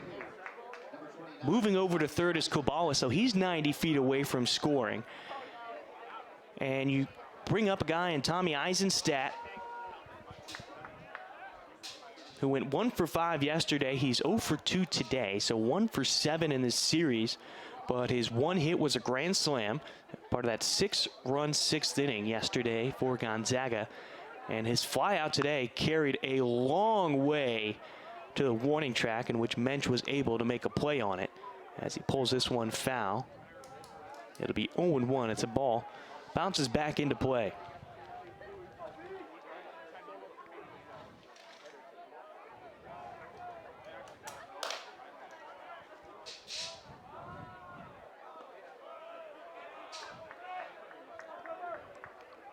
Something needs to be said of Clem's defense behind the plate. Now, outside of those difficult pitches that are high and away that he has to get out of his stance, he's done a terrific job this season of letting those low pitches that bounce in the dirt, blocking them with his chest and his body to make sure that the runners don't get an extra 90. Eisenstadt skies this one into right. This one could be trouble. Mensch is at the track and jumps up, and Eisenstadt gets his 2nd home run of the season and the 2nd home run of this series. And he has Gonzaga right back in it with a 3-run home run, and it makes it 5-4.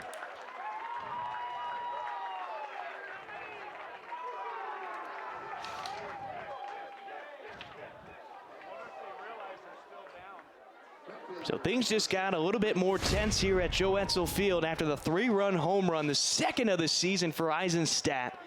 And again, very similar to where he hit it yesterday, right near the scoreboard, just squeaking over the wall at around 365 as the first pitch to Grayson Sterling is called a ball. It'll be 1-0.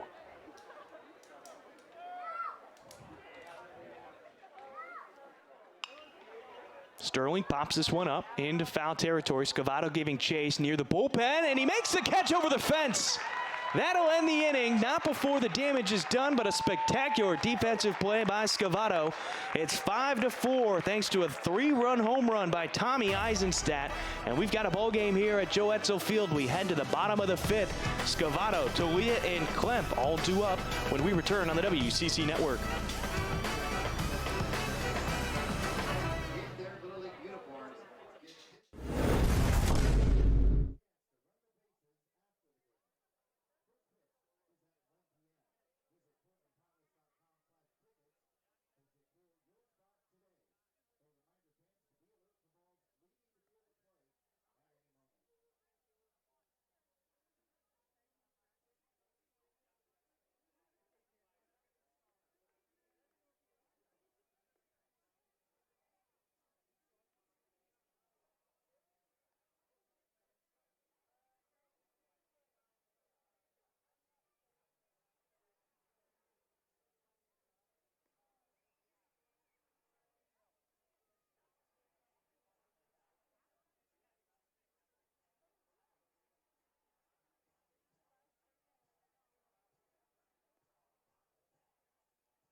Bottom of the 5th inning, 5-4 ball game.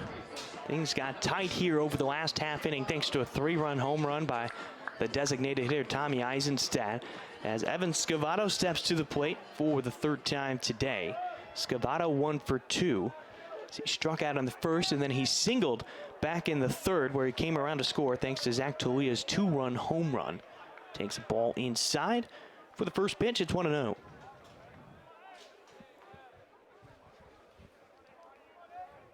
Well, what Scavato doesn't do up at the plate, he tries to make up for it out in the field as he's made a couple of terrific defensive plays. As he pops this one up on the right side of the infield, Pinales searching for it and had trouble. And the first out is retired here in the 5th.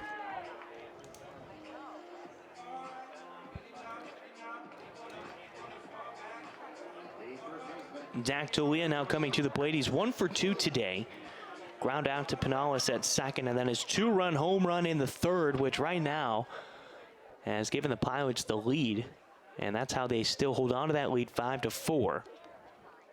Yesterday, though, Talia went 2 for 4 with a couple of singles.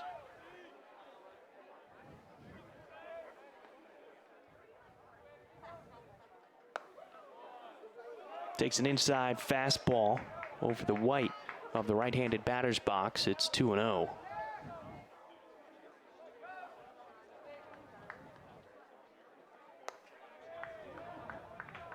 Talia waiting on the high pitch again. Talia hit his 6th home run of the season, which puts him in 2nd place for the Pilots this year. As he takes a 4-pitch walk. And there's a man aboard for Portland.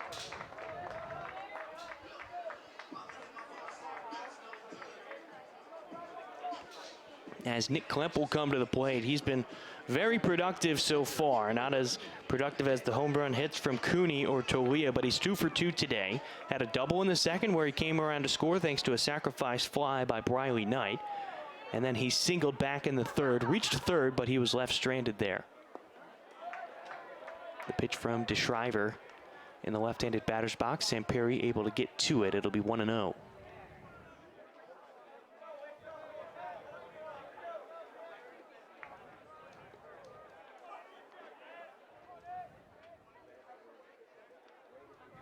The 1-0 delivery. Klemp takes a strike. First one of this at bat. It'll make it 1-1.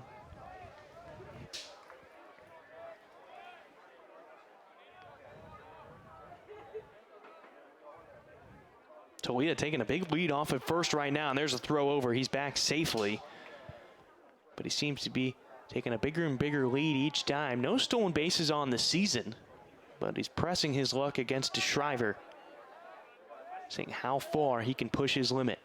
The 1-1 to Klemp. Takes the outside pitch and sends it foul away from us to our right. It's a 1-2 count.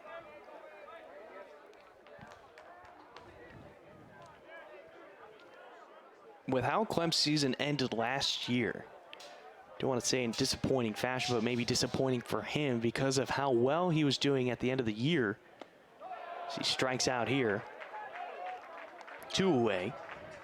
But last year he dealt with an injury that he suffered in the final conference series of the season. Didn't get a chance to really play in the WCC tournament, having to deal with that injury. But he's taken over everyday duties and is having a career season right now for the Pilots, both behind the plate and at the plate, as Briley Knights steps up for his third at-bat. It's 0 for 1 on the day. Popped out his last time up. Otherwise, he had a sacrifice fly, which brought in the first run of the day for Portland. That was back in the second inning. Here's a look at Skip. Coach Loomis in his 8th season as the head coach for the Portland Pilots. The 1-0 tonight. Turns on one just in front of the first base coach, Eli Morse. That'll make the count 1-1 on Knight.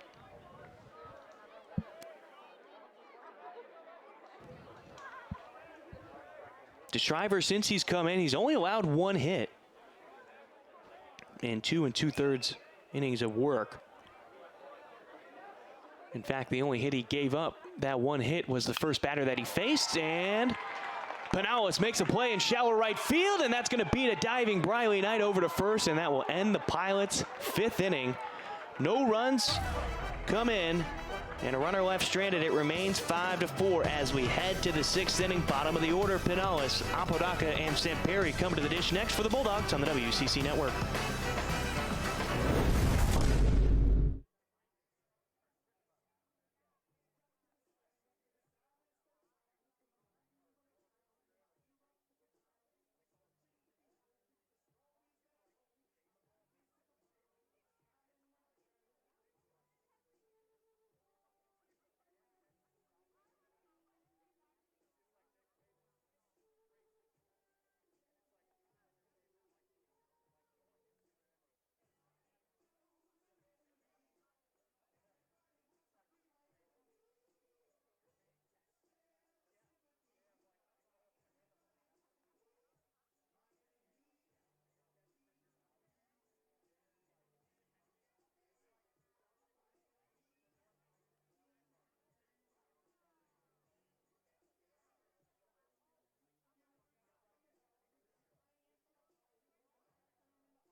Four ball game as we start the top of the 6th inning. Gonzaga got their offense going in the top of the 5th with a 3-run home run to get back within 1 run as Peter Allegro on the mound for his 6th inning of work as he's looking to go 3 straight games, making it at least 6 innings. First pitch a strike on Savi Pinales. 0 for 1. Pinales is 1 for 1 today with a single in the 4th. Had a sacrifice fly in his other at-bat that brought in a run.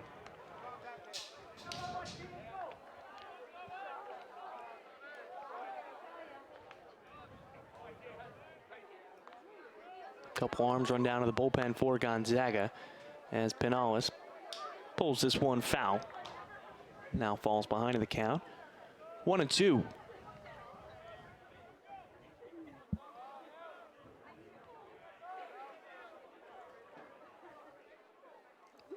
One-two delivery, pulled to the right side. Tulia will field it himself. He's going to run across the bag, step on it just before Pinales gets there. Allegro sort of fell off the mound and didn't have a clean route to the bag, so Talia takes it himself. 3 unassisted in the scorebook, and that'll bring up Enzo Apodaca. Apodaca is 1 for 1 today. He's reached base twice, though. Singled in the 4th, was left stranded there. And then he walked back in the 2nd as well, where he didn't get past first. First pitch to him here. Off speed, ball's in for a strike, 0-1.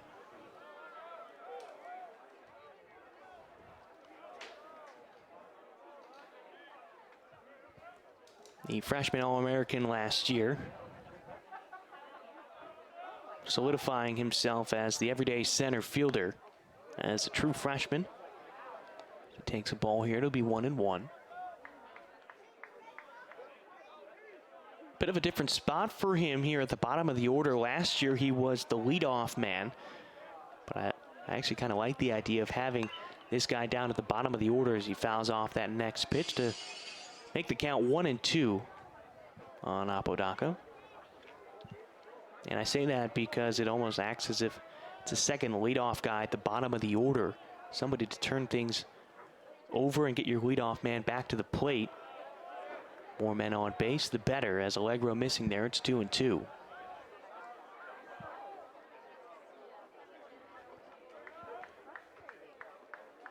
There's an arm warming up for Portland. It's Caden Siegel, the sophomore from Portland, Oregon. Went to Grant High School. As this ball is going to land into left center field. It's cut off by Holcroft. Comes up throwing towards second. It'll be a long single for Apodaca with 1 out.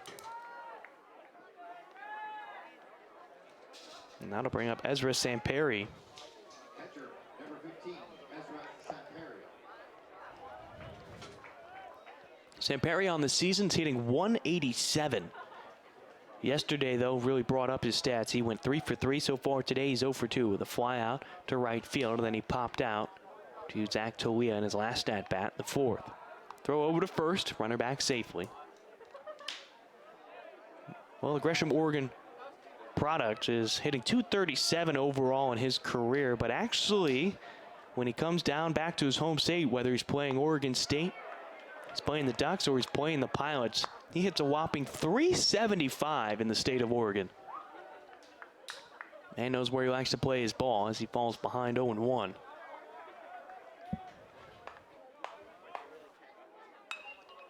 Fly ball down the right field line. This one is going to go onto the right field berm, where a lucky fan will be able to get that foul ball.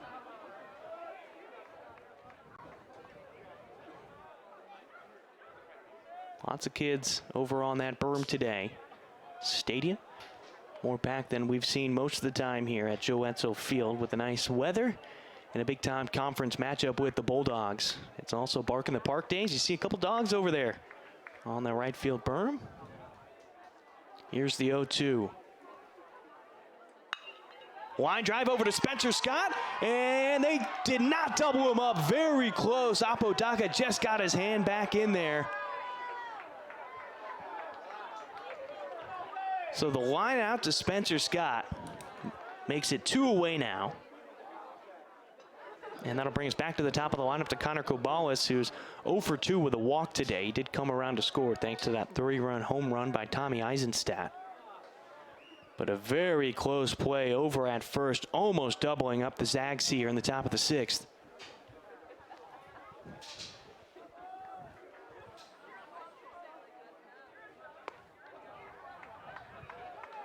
Cobalis today has flown out twice, and then he also has that walk as he takes the first pitch ball 1-0. Allegro is getting up there at the pitch count. He's at 95 currently. High fly ball into right field. Mensch, though, in good position. Takes his drop steps, come up, and makes the catch. It's a fly out to end the 6th. As we head to the bottom of the 6th, coming to the plate for the Pilots, it's Mensch, Cooney, and Scott all due up on the WCC Network.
bottom of the 6th inning as the Portland Pilots lead it 5-4 over the Gonzaga Bulldogs, and what can be a season-defining series as both these teams are fighting for the second-place spot right now. As Henry Mensch takes the first pitch breaking ball for a strike. He'll start out 0-1. Mensch so far today is 0 for 1. He walked and came around to score in the second thanks to a home run by Christian Cooney as he takes strike 2 here. The last time he was up, though, grounded out over to first base where the ball hopped over the bag, and Brian Culmer was able to make a play and step on the bag before Mensch got over there. Here's the 0-2 delivery from DeShriver, high above the shoulders. It'll be 1-2.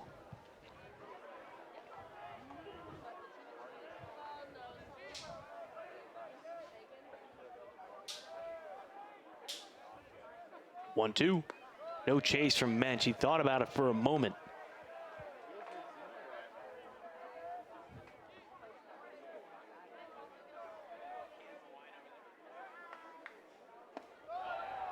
Mensch goes down on strikes looking. He's not happy with it. He's got a few words for the umpire, not directed right at him, but as he's walking away, you can see he's mouthing a few things to himself. As Christian Cooney will come to the plate for the second time today.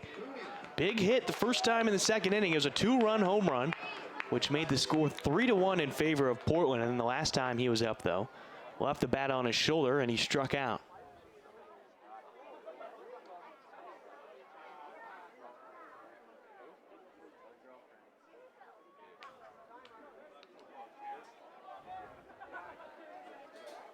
DeShriver throws home first pitch to Cooney, similar to the pitch that struck him out. Fastball, outer part of the plate near the knees. It's 0-1. Pilots could really use some insurance run with how Gonzaga has swung the bats late in games. One run might not do it.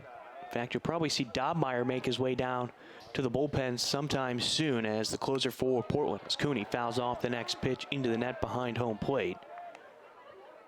Caden Siegel still down in the bullpen right now. So he might be coming in the 7th inning as Allegro's now gone over 100 pitches.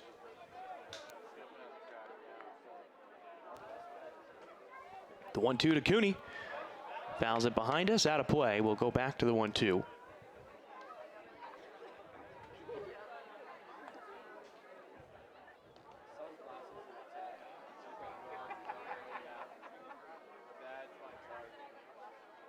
Cooney, check swing. Did not go around though as that ball was out of the zone. 2-2 to even the count.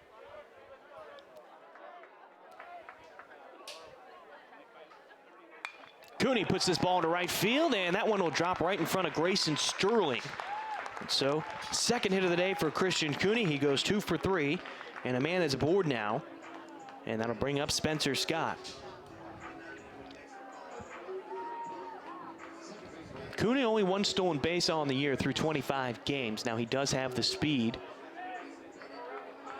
So if he feels like he can get a jump on DeShriver, you might see him go as Spencer Scott steps in. 0 for 1 today as he popped out to Brian Culmer, the first baseman, back in the 4th inning. He did walk in the second, but was left stranded at second. As DeShriver drops one into the left-handed batter's box for a ball to start out Scott 1-0.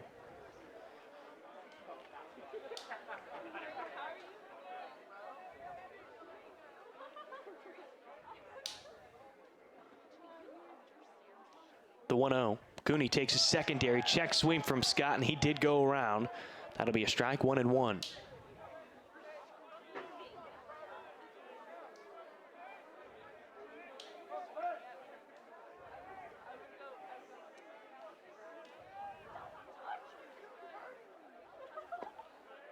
Scott, staying off the low pitch from DeShriver, makes it 2-1.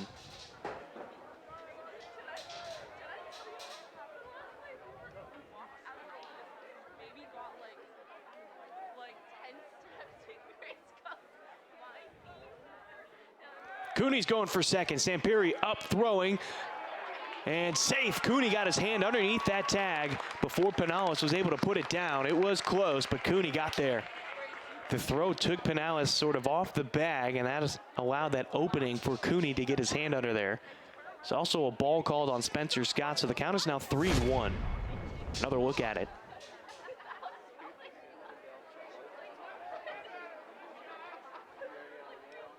And actually, it looks like Pinales tagged the bag necessarily, and not Christian Cooney.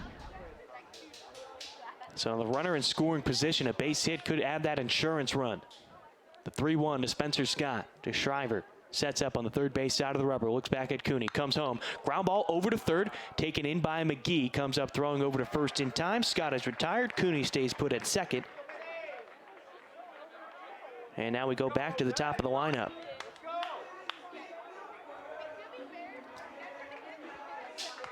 Ben Pataxo comes to the plate for the fourth time today. Officially, though, he's only 0 for 2 with a strikeout in the first, and then he grounded out to DeShriver. Actually, he didn't ground out. He had a line drive that went off of DeShriver, who stayed with it and was able to flip it over to Calmer. Otherwise, Pataxo reached base in the second when he got hit by a pitch, and that pitch came from Matthew Miller. That ball goes low to Pataxo to start him out 1-0.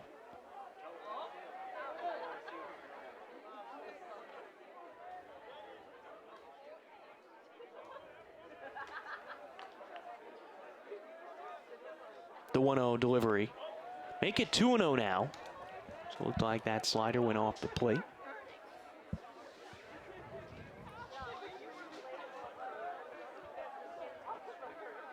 DeShriver's working with a fastball, changeup, and slider in his arsenal. Did not play last year as he had to redshirt. Pataxo down the right field line. Grayson Sterling towards the line will make the catch in fair territory. That ends the inning for the Pilots. No runs come in and score as we remain in a 5-4 ball game as we head to the 7th inning. McGee, Calmer, and Stem all coming to the plate next for the Bulldogs on the WCC Network.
Cade McGee will lead off the 7th inning, but he'll face a new arm on the mound. It'll be Caden Siegel who takes over for Peter Allegro. Siegel is making his 18th appearance on the season, as he has a 2-1 record with a 2.92 ERA, with one save underneath his belt. As he throws a high fastball to McGee to start him out 1-0. Thrown 24 2/3 innings so far this year, allowed 23 hits, only 8 earned runs, and a 3-to-1 strikeout to walk ratio. 30 strikeouts, 10 walks. Opponents are hitting .256 against him as he misses away with that breaking ball. It's now 2-0. McGee on the day is 0 for 1. He's been hit by a pitch twice. He takes a first strike here, 2-1.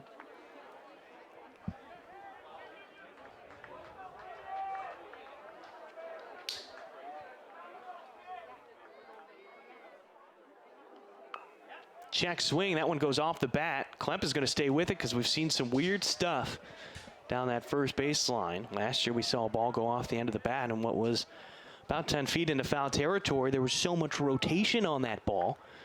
Went back into fair territory, and Klemp, who stayed with it, was able to throw out the runner.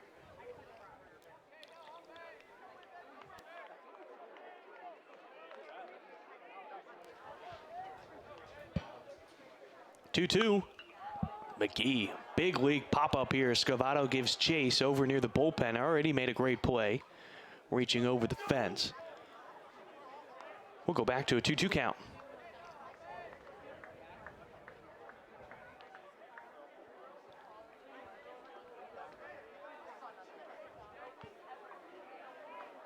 It'd be great if Siegel could get the hold here. Dobmeyer now in the bullpen for Portland. He's normally their closer this season as Siegel misses high and inside. Almost head level right there with McGee. Now it's a full count.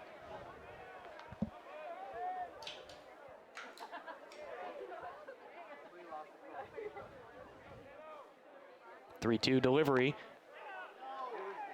And he got hit for a third time today. I will say, it looked like when he wanted to take a check swing, he may have leaned in. I'm saying he leaned into the pitch. That's not what I'm saying, but does get hit right there for the third time today. So he heads over to first. The leadoff man is aboard, and that'll bring up Brian Calmer, who's 0 for 3 today. 3 strikeouts. He has a 19-game hit streak going right now, and a 23-game on-base streak that is currently in jeopardy. Depending on what Gonzaga is able to do, this might be his final at-bat to extend that streak as we're in the 7th inning. Siegel missing here. It'll be 1-0.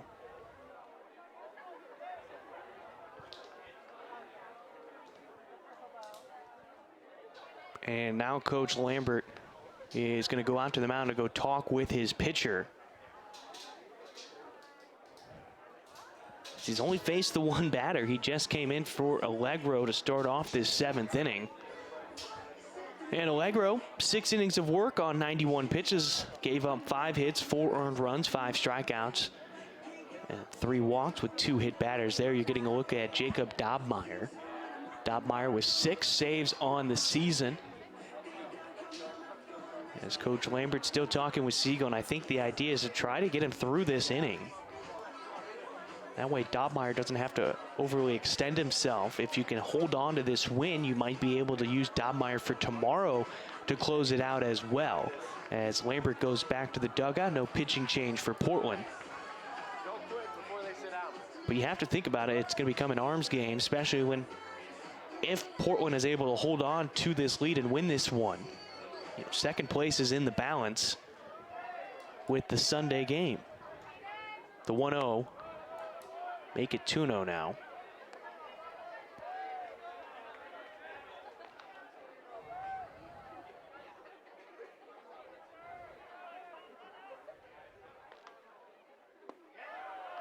Strike 1 at the bottom of the zone. Siegel gets back into this count, 2-1.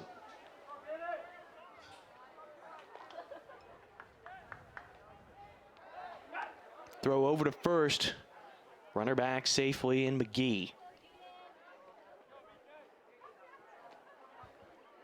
McGee came into today only being hit by 4 pitches all season. Now he's only playing in his 13th game. Another throw over to first. Because again, he did have to deal with that wrist injury after being hit by a pitch against Tennessee in what was their 3rd series of the season. So he's almost doubled his hit by pitches total as Calmer fouls this one out of play to our right. That'll even the count at 2-2. But 3 hit by pitches today, 4 coming in, so 7 now total on the season.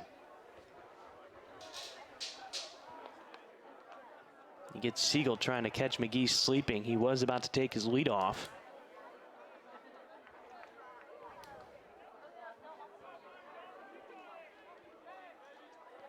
trying to get the first out here. Here's the 2-2 to Calmer. Got a strikeout, fourth one of the day. The golden sombrero on the JUCO National Player of the Year. Gets the first out here in the 7th, and that'll bring up Sam Stem. Uncharacteristic day right there by Calmer. Again, he had a 23-game on-base streak coming into today, including a 19-game hit streak. Stem, who's still looking for his first hit in this series. Siegel missing low and away to start off this batter 1-0. Walked in the second, grounded out to Zach Talia over at first in the third, and then he reached on a fielder's choice back in the 5th and came around to score thanks to the 3-run home run by Tommy Eisenstadt.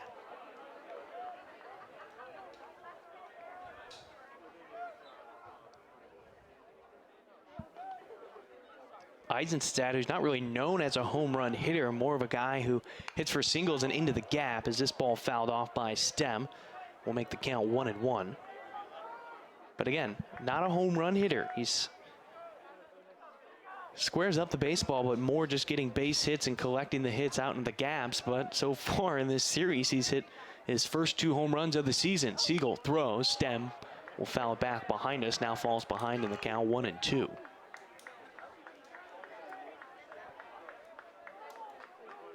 Meanwhile, Portland today, after a majority of the season doing most of their damage with home runs away from Joe Etzel Field, coming into today, it was 29-5. The comparison of home runs away to home runs at home, and they've hit 2 today, which has led to 4 runs. It was a 2-run home run by Christian Cooney and another 2-run home run by Zach Talia.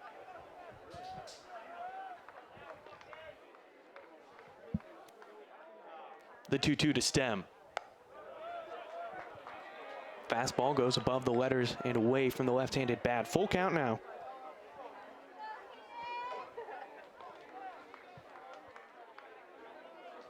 Portland trying to keep second place alive right now. Top 2 seeds get a bye in the WCC tournament, which is taking place in Las Vegas this year.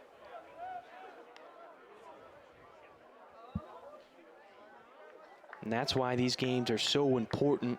This weekend in general is incredibly important in the conference, with LMU taking on St. Mary's, who was also tied for second coming into this weekend. Another throw over to first, in which McGee just gets back safely. St. Mary's losing to LMU yesterday, and Portland losing to Gonzaga yesterday. They fell to third, but if Portland can pick up the win today, McGee's going towards second, and Stem puts one into right field. Mensch towards the line. It's into foul territory. He makes the catch in foul territory, and McGee has to retreat back to first.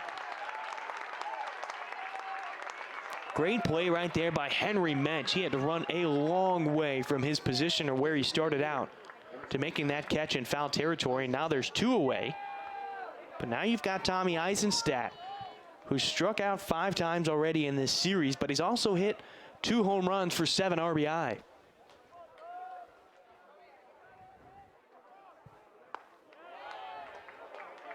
Takes a first pitch strike from Siegel. Had 15 RBI coming into this series. And now he's got 7 alone in this series. McGee takes his secondary. Eisenstadt doesn't chase the fastball high and away. It'll be 1-1.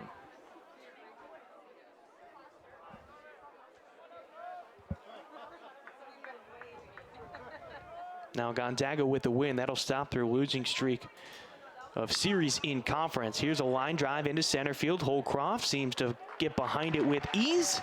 And it's a long out here in the 7th inning. No runs coming to score after the leadoff man gets hit by a pitch. As we head to the bottom of the 7th inning, get up and stretch. It's going to be Jake Holcroft, Evan Scavato, and Zach Talia when we return on the WCC Network.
Bottom of the 7th inning, the Pilots holding on to a one-run lead, 5-4, as Nate DeShriver back out on the mound for another inning of work. He came in the 3rd, so he's going for his 5th inning right here as he took over for Matthew Miller. Holcroft on the day, 0 for 3, a couple of flyouts and a ground out in his last at bat, and he extends his hit streak to 8 with that single right there to start off the bottom of the 7th. So keep that hit streak going. He now has hits in 11 of his last 12 games. And now with an 8-game hit streak going as Evan Scavato steps to the plate. He's 1 for 3 today. Strikeout in the 1st. Singled and came around to score on the 2-run home run from Zach Talia. Then his last time up, he popped out to Savi Pinales, the second baseman for Gonzaga. Throw over to first. Holcroft back in safely. Holcroft is the guy to keep an eye on, though. 9 stolen bases and 10 attempts so far on the year, with the Pilots wanting an insurance run. Might see him move depending on what DeShriver does. Peeking over his shoulder multiple times. Now he comes home with it. Scavato doesn't give a chase. It'll be 1-0.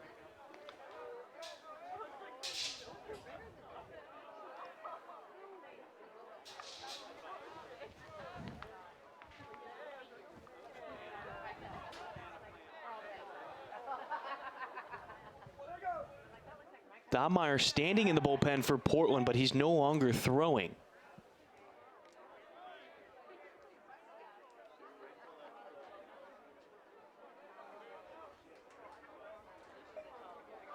Hard to tell who it is right now. Scavato dealing with the 1-0 count. DeShriver throws back over to first, really keeping an eye on Holcroft.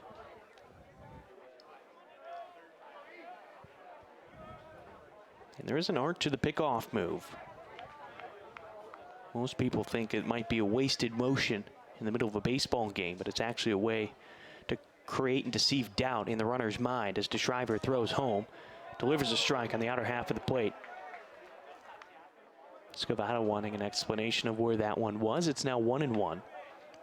But the idea is each time you throw over to first, you're able to create that distance to become smaller and smaller. You're hoping it's a half step a little bit closer. Holcroft, though, not worried about it, keeping his same distance. Another throw back in. He's safe.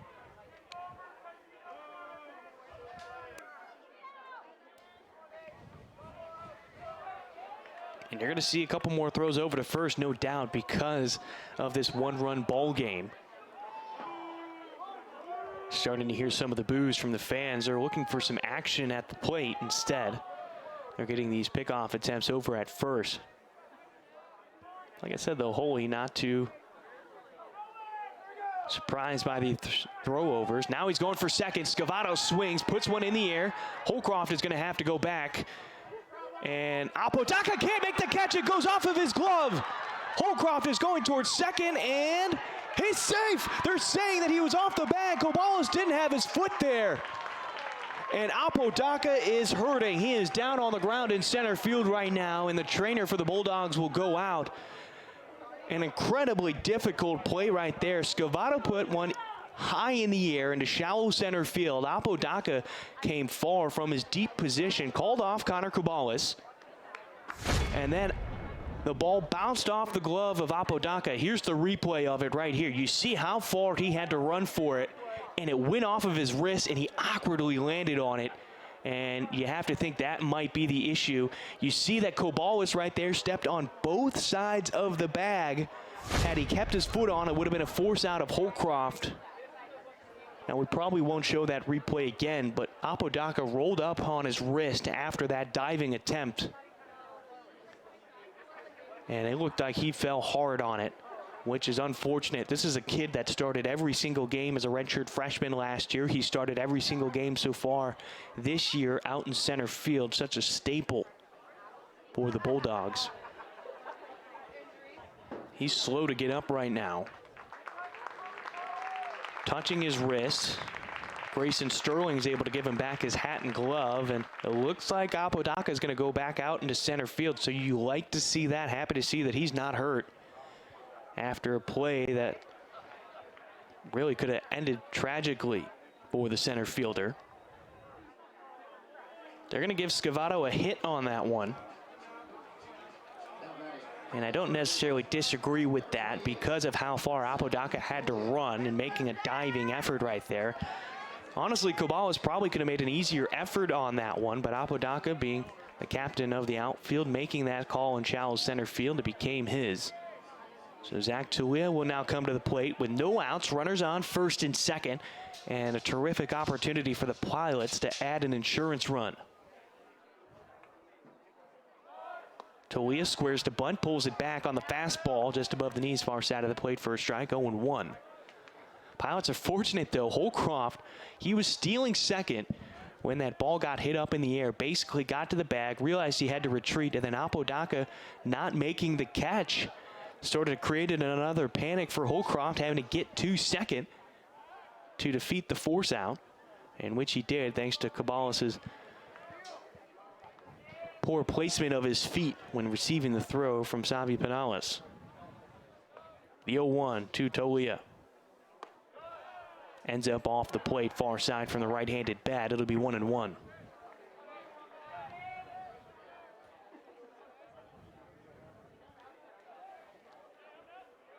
The outfield playing shallow. More shallow, I should say. Apodaca playing in compared to where he was for Scavato at the dish.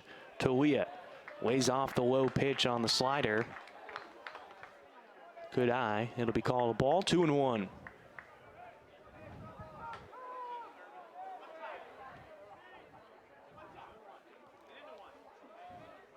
2-1 delivery. Fly ball out into right field. Sterling is going to come in, try to make a play on it. Holcroft, though, took his lead off of second. He'll head back to the bag. No tag here. And Talia is retired with the fly out. First out here in the bottom of the 7th inning for Portland. That'll bring up Nick Klemp. Klemp's had a pretty good day at the plate, 2 for 3. Doubled in the second where he came around to score at a sacrifice fly, and then he singled back in the third. Reached third, but was later stranded there. And then the last time he was up, he struck out in the 5th. Now we're going to have a mound visit by Coach Harmon.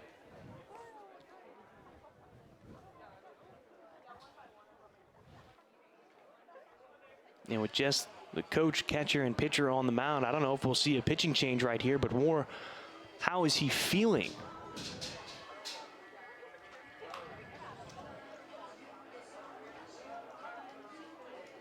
DeShriver didn't play last year as he was redshirting. So far this season, the longest he's gone is 6 1/3.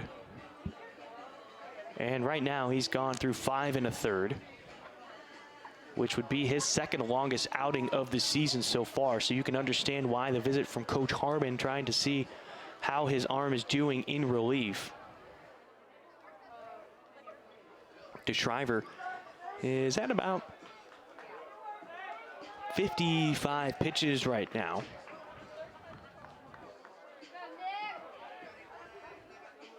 Excuse me, 4 1/3 is what he's gotten through, not 5 1/3.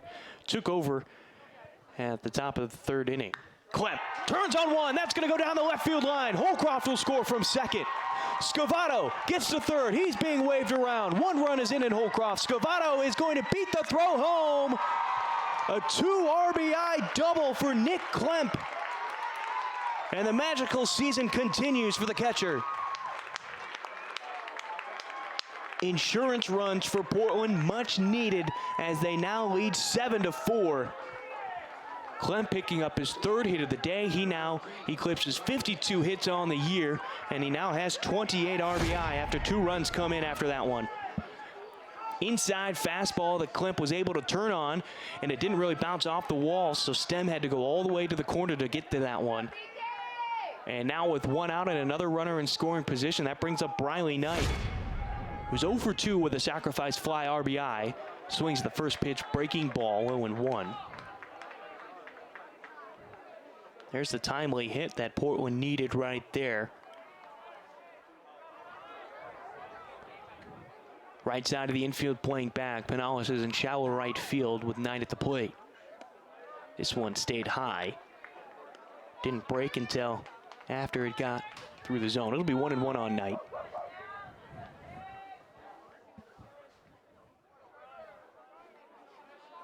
Nine hits now on the day for Portland. They out-hit Gonzaga yesterday 11-10 as Knight fouls this one back.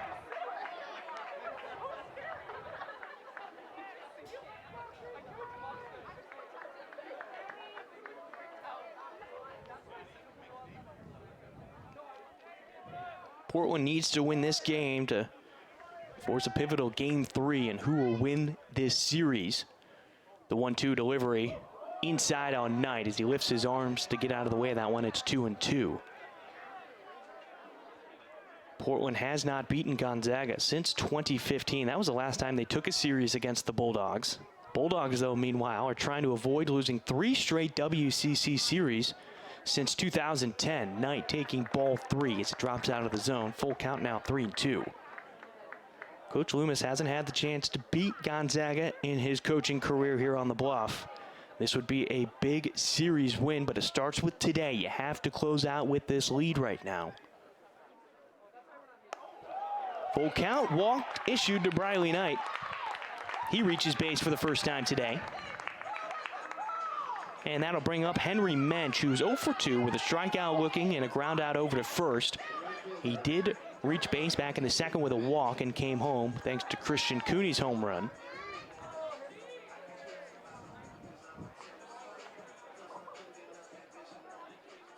If you're the Pilots, keep your foot on the gas right now. You do not want to allow any opportunity. Get as many runs as you possibly can right now. With Klemp in scoring position and only 1 out, Mensch has an opportunity to do that right now.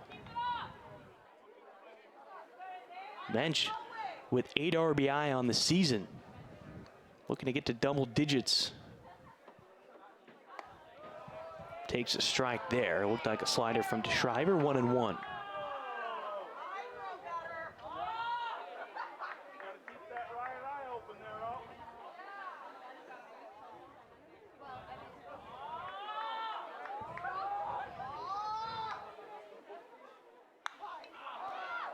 Mensch pops this one up on the infield, and I think we're going to have an infield fly rule. Calmer will make the catch for insurance. 2 gone here in the bottom of the 7th, and that'll bring up Christian Cooney.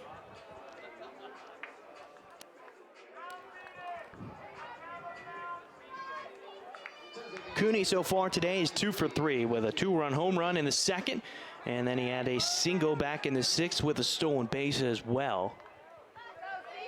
The at-bat in between ended in a strikeout in which did not take the bat off of his shoulder the entire at-bat. Here he puts one down the right field line. This one could be trouble for Grayson Sterling. He's going to go into foul territory, though, and bounce into the Bulldogs' bullpen for a long strike for Cooney. Foul by about 5-6 feet. So both runners will have to go back. Knight back to first, Klemp back to second. Pilots is wearing their black uniforms for only the 3rd time this season. 1-1. Losing to LMU the first time around, and then took down the Toreros with these uniforms last weekend. Here's the 0-1 to Cooney. DeShriver looks back at Klemp. Now comes home with it. Cooney, high fly ball out into right field. Grayson Sterling, though, tracking it, gets back behind it and makes the catch.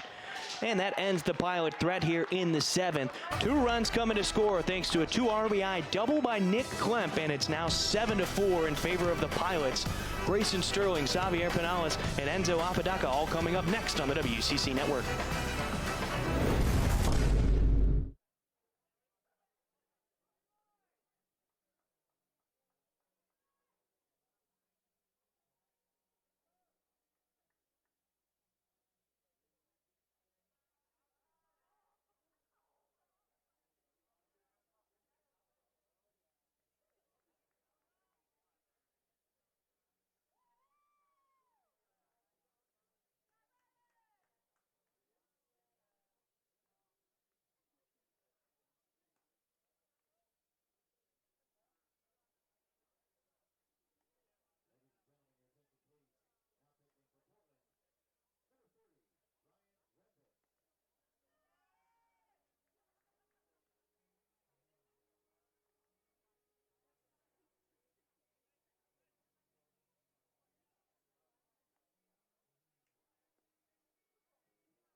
7-4 lead for the Portland Pilots. Brings on a new arm as Ryan Rembiz takes over. He's making his 7th appearance on the season with a 1-0 record with a 3.60 ERA. He's thrown 10 innings this year, throws a first pitch strike to Mason Marenko. In those 10 innings, he's allowed 10 hits, 4 earned runs, 12 strikeouts to 5 walks, and opponents are hitting .244 against him on the season. The 0-1, Marenko taking strike 2. It's now 0-2. Mason Marenko is a redshirt senior from North Bend, Washington. Played in 92 games with 83 starts through his first 3 seasons. This year he's batting a .192 through 14 games, and he goes down with a strikeout from Rembiz. And they're saying that it went off the plate, so Klemp doesn't need to apply the tag, and a strikeout for Marenko. Start off this 8th inning for Gonzaga, and that'll bring up Xavier Pinales, the second baseman. Number 2, Xavier Pinales. Caden Siegel, his stat line for the day, got through 1 inning of work on 19 pitches. No hits, no earned runs, 1 strikeout, and 1 hit batter, in which Cade McKee unfortunately got hit for the 3rd time today. First pitch to Pinales from Rembiz, puts a strike on the outer half of the plate, 0-1. Pinales is 1 for 2 today. Singled in the 4th, was left stranded over at 3rd. And then he grounded out to first to Zach Tolia. Here's a fly ball into center field. Heading towards the gap, it's Holcroft, and he will make the catch on the move. 2 away here in the 8th inning.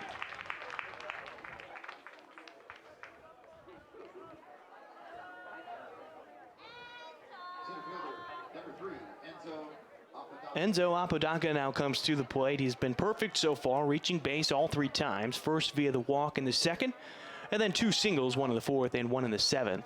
All 3 times, though, he's been unable to get past first base. First pitch curveball from Rembiz, missing low to Apodaca. It's 1-0.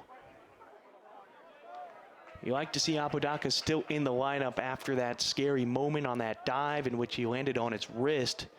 So many times you've seen the pros, whether they sprain their wrist, break their wrist on similar plays because they try to make a dive and roll over onto their own arm. But Apodaca, being the trooper that he is, stayed in the game, and now he's up here at the plate with a 1-1 count. Rembiz throws, breaking ball for a strike, 1-2. As Gonzaga's running out of outs here. They're down to their final 4.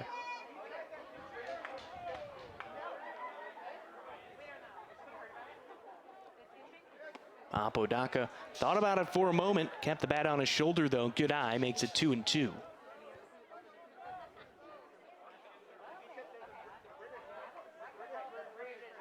With how this series went last year up in Spokane, it's no surprise how close these 2 teams are playing. As Apodaca, golfs one into right field. It's caught by Henry Mensch in a 1-2-3 inning for the Bulldogs at the plate in the 8th. The Pilots take their 7-4 lead into the 8th inning.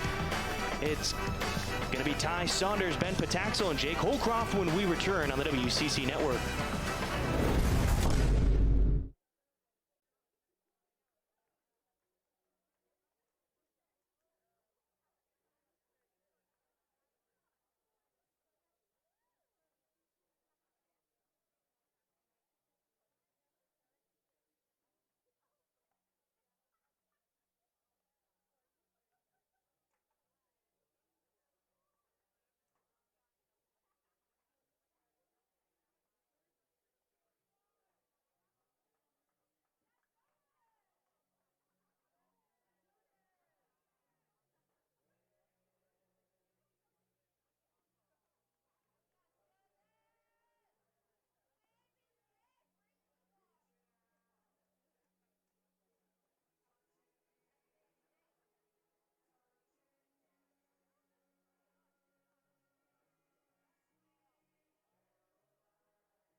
Welcome back to Joe Edsall Field. Bottom of the 8th inning. Ty Saunders, who came in as a defensive replacement in the last half inning, leads things off here in the bottom of the 8th for his first at-bat. The switch hitter bats from the left side against the righty Nate DeShriver. Fouls off the first pitch out of play to our left.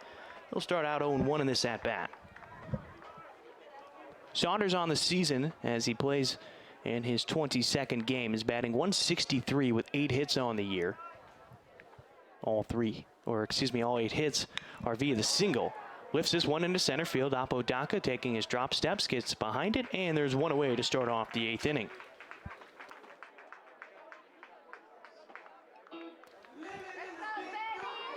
Should note there is one defensive change for the Bulldogs. Grayson Sterling is no longer in the game. Dylan Johnson takes over defensively in right field after Grayson Sterling got pinch hit for by Mason Marenko. Ben Pataxel now up at the plate. 0 for 3, strikeout, line out basically, as he had one go right off of Nate DeShriver in a comebacker. DeShriver stayed with it and was able to underhand toss it over to Calmer at first to get Pataxel, and then Pataxel flew out to Grayson Sterling, his last time up in right field. Check swing. He did not go around. It'll be 2-0 to Pataxel.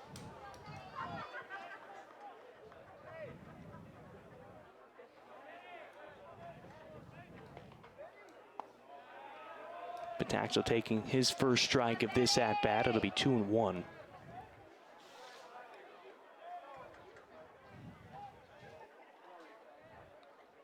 Pataxel just 1 for 7 in this series so far. As this ball gets away from Samperi, it'll be 3-1 now. His only hit came in his first at-bat back in the bottom of the first inning of game 1. It was a single. Takes strike 2 here to make it a full count, 3-2.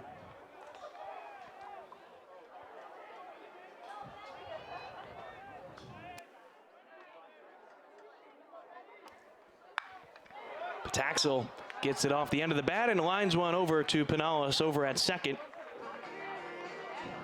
So Pataxel is retired for the second out here in the 8th. And that'll bring up Jake Holcroft. Holcroft just extended his hit streak to 8. After his single in the 7th, he came around to score thanks to Nick Klem's 2 RBI double, which was his second double of the day, 3rd hit. DeShriver puts one in the dirt at about 59 feet. Goes back to the backstop.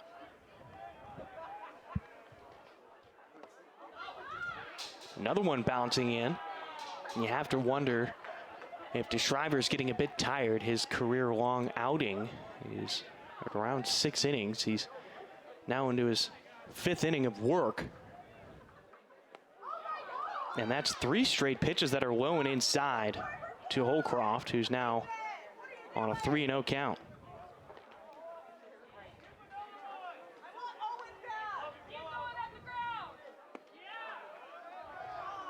Holcroft willing to take the strike right there after starting off with 3 straight balls. It's a 3-1 count. And DeShriver really eating up innings right now, which is exactly what Gonzaga needs. They were trying to avoid using a bunch of arms this weekend, and it started yesterday. Owen Wild put up a great performance, going 8 innings of work, surpassing the century mark in pitches thrown. Now, he only gave up 4 runs during those 8 innings, but he set himself up for the win as Holcroft gets his second single, puts it right back up the middle. And the 2-out base hit keeps things going for the Pilots in the bottom of the 8th.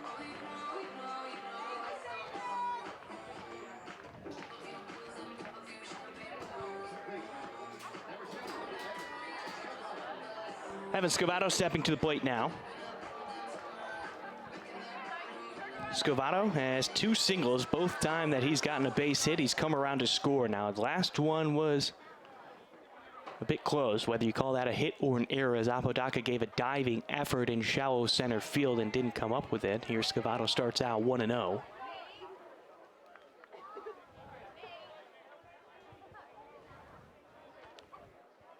Holcroft taking his lead off of first, about 6 feet off the bag. Now, he did try to steal second the last time he was on base with Scavato at the plate. Here's the 1-0. DeShriver, no chase, or no look over, I should say. Scavato thought about swinging. It's 2-0.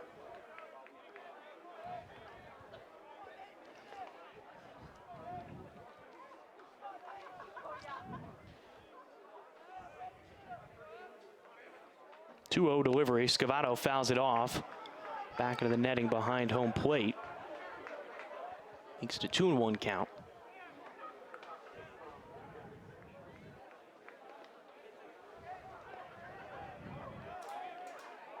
Two outs, runner on first. No movement from the Bulldogs defense. Another throw over to first to keep an eye on Holcroft.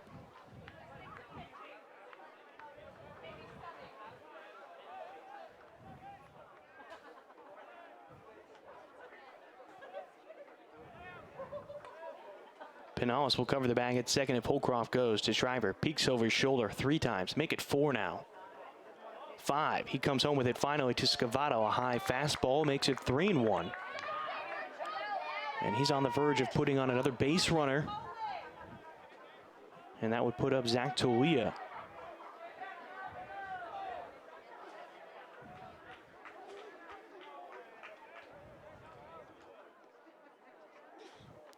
Holcroft goes for second. And he easily has a stolen base as he pops up, feet first slide. And it's a full count now to Scavato after he takes the strike. Great jump by Holcroft right there as he picks up his 10th stolen base on the season.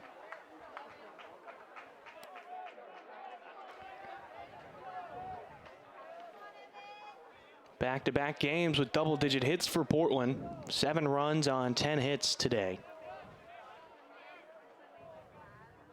Full count, 3-2. Scavato ground ball over to short. Kobalis gets it glove side and gets it over to first to retire Scavato. The Pilots strained 1, no runs come in to score, and it remains a 7-4 ball game as we head to the final frame. 2 up for the Bulldogs. Samperi, Kobalis, and McGee all coming to the plate next on the WCC Network.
Welcome back to Joe Etzel Field. Brian Syke on the call. Jacob Dobmeyer is now on the mound for the Pilots. The closer is making his 15th appearance on the season. He has a 2-1 record with a 2.77 ERA through 26 innings of work. Go along with 6 saves. He's given up 21 hits, 8 earned runs, 16 strikeouts to 7 walks. Opponents are hitting .226 against him. First pitch up against Ezra Samperi, who is 0 for 3 today, is a strike. It's 0-1.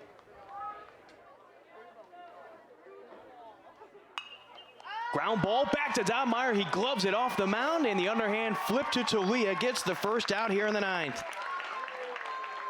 It's one way to get that first out.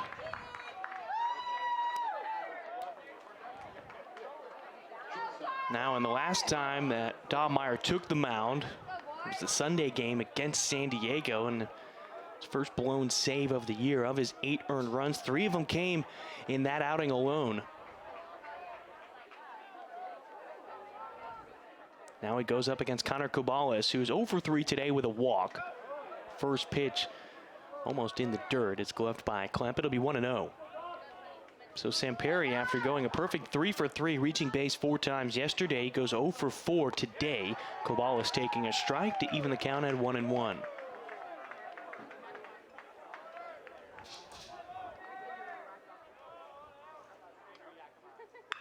Ground ball to the left side. It'll be backhanded by Ty Saunders. Terrific play. Makes it with ease. And there's 2 gone.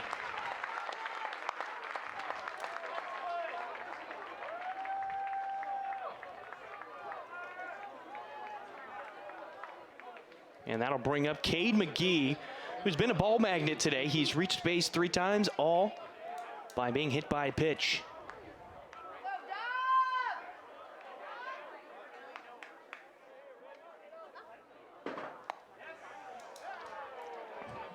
And if Portland can hold on to this win, they'll be tied with Gonzaga for 2nd place in the conference, and which will be a pivotal Game 3 series finale tomorrow. It's McGee with a check swing for the first strike at this at-bat. It'll make it 1-1.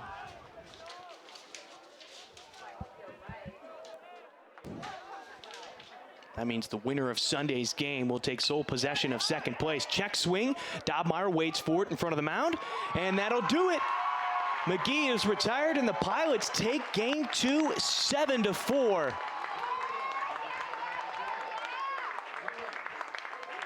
And back in a game in which the Bulldogs took the lead first with 1 run in the 2nd. Pilots responded with 3 in the bottom of the 2nd, and they never looked back, adding 2 more in the 3rd. And then 2 more insurance runs when they were leading by 1 in the 7th. And they'll take Game 2, 7-4, which sets us up for our rubber match tomorrow afternoon, 1 p.m. on the WCC network. It was a doozy of a game. We're all notched up 1 apiece. Winner tomorrow will take sole possession of 2nd place in the West Coast Conference. I'm Brian Sly. Thank you to the production crew. You guys always do such a fantastic job for me.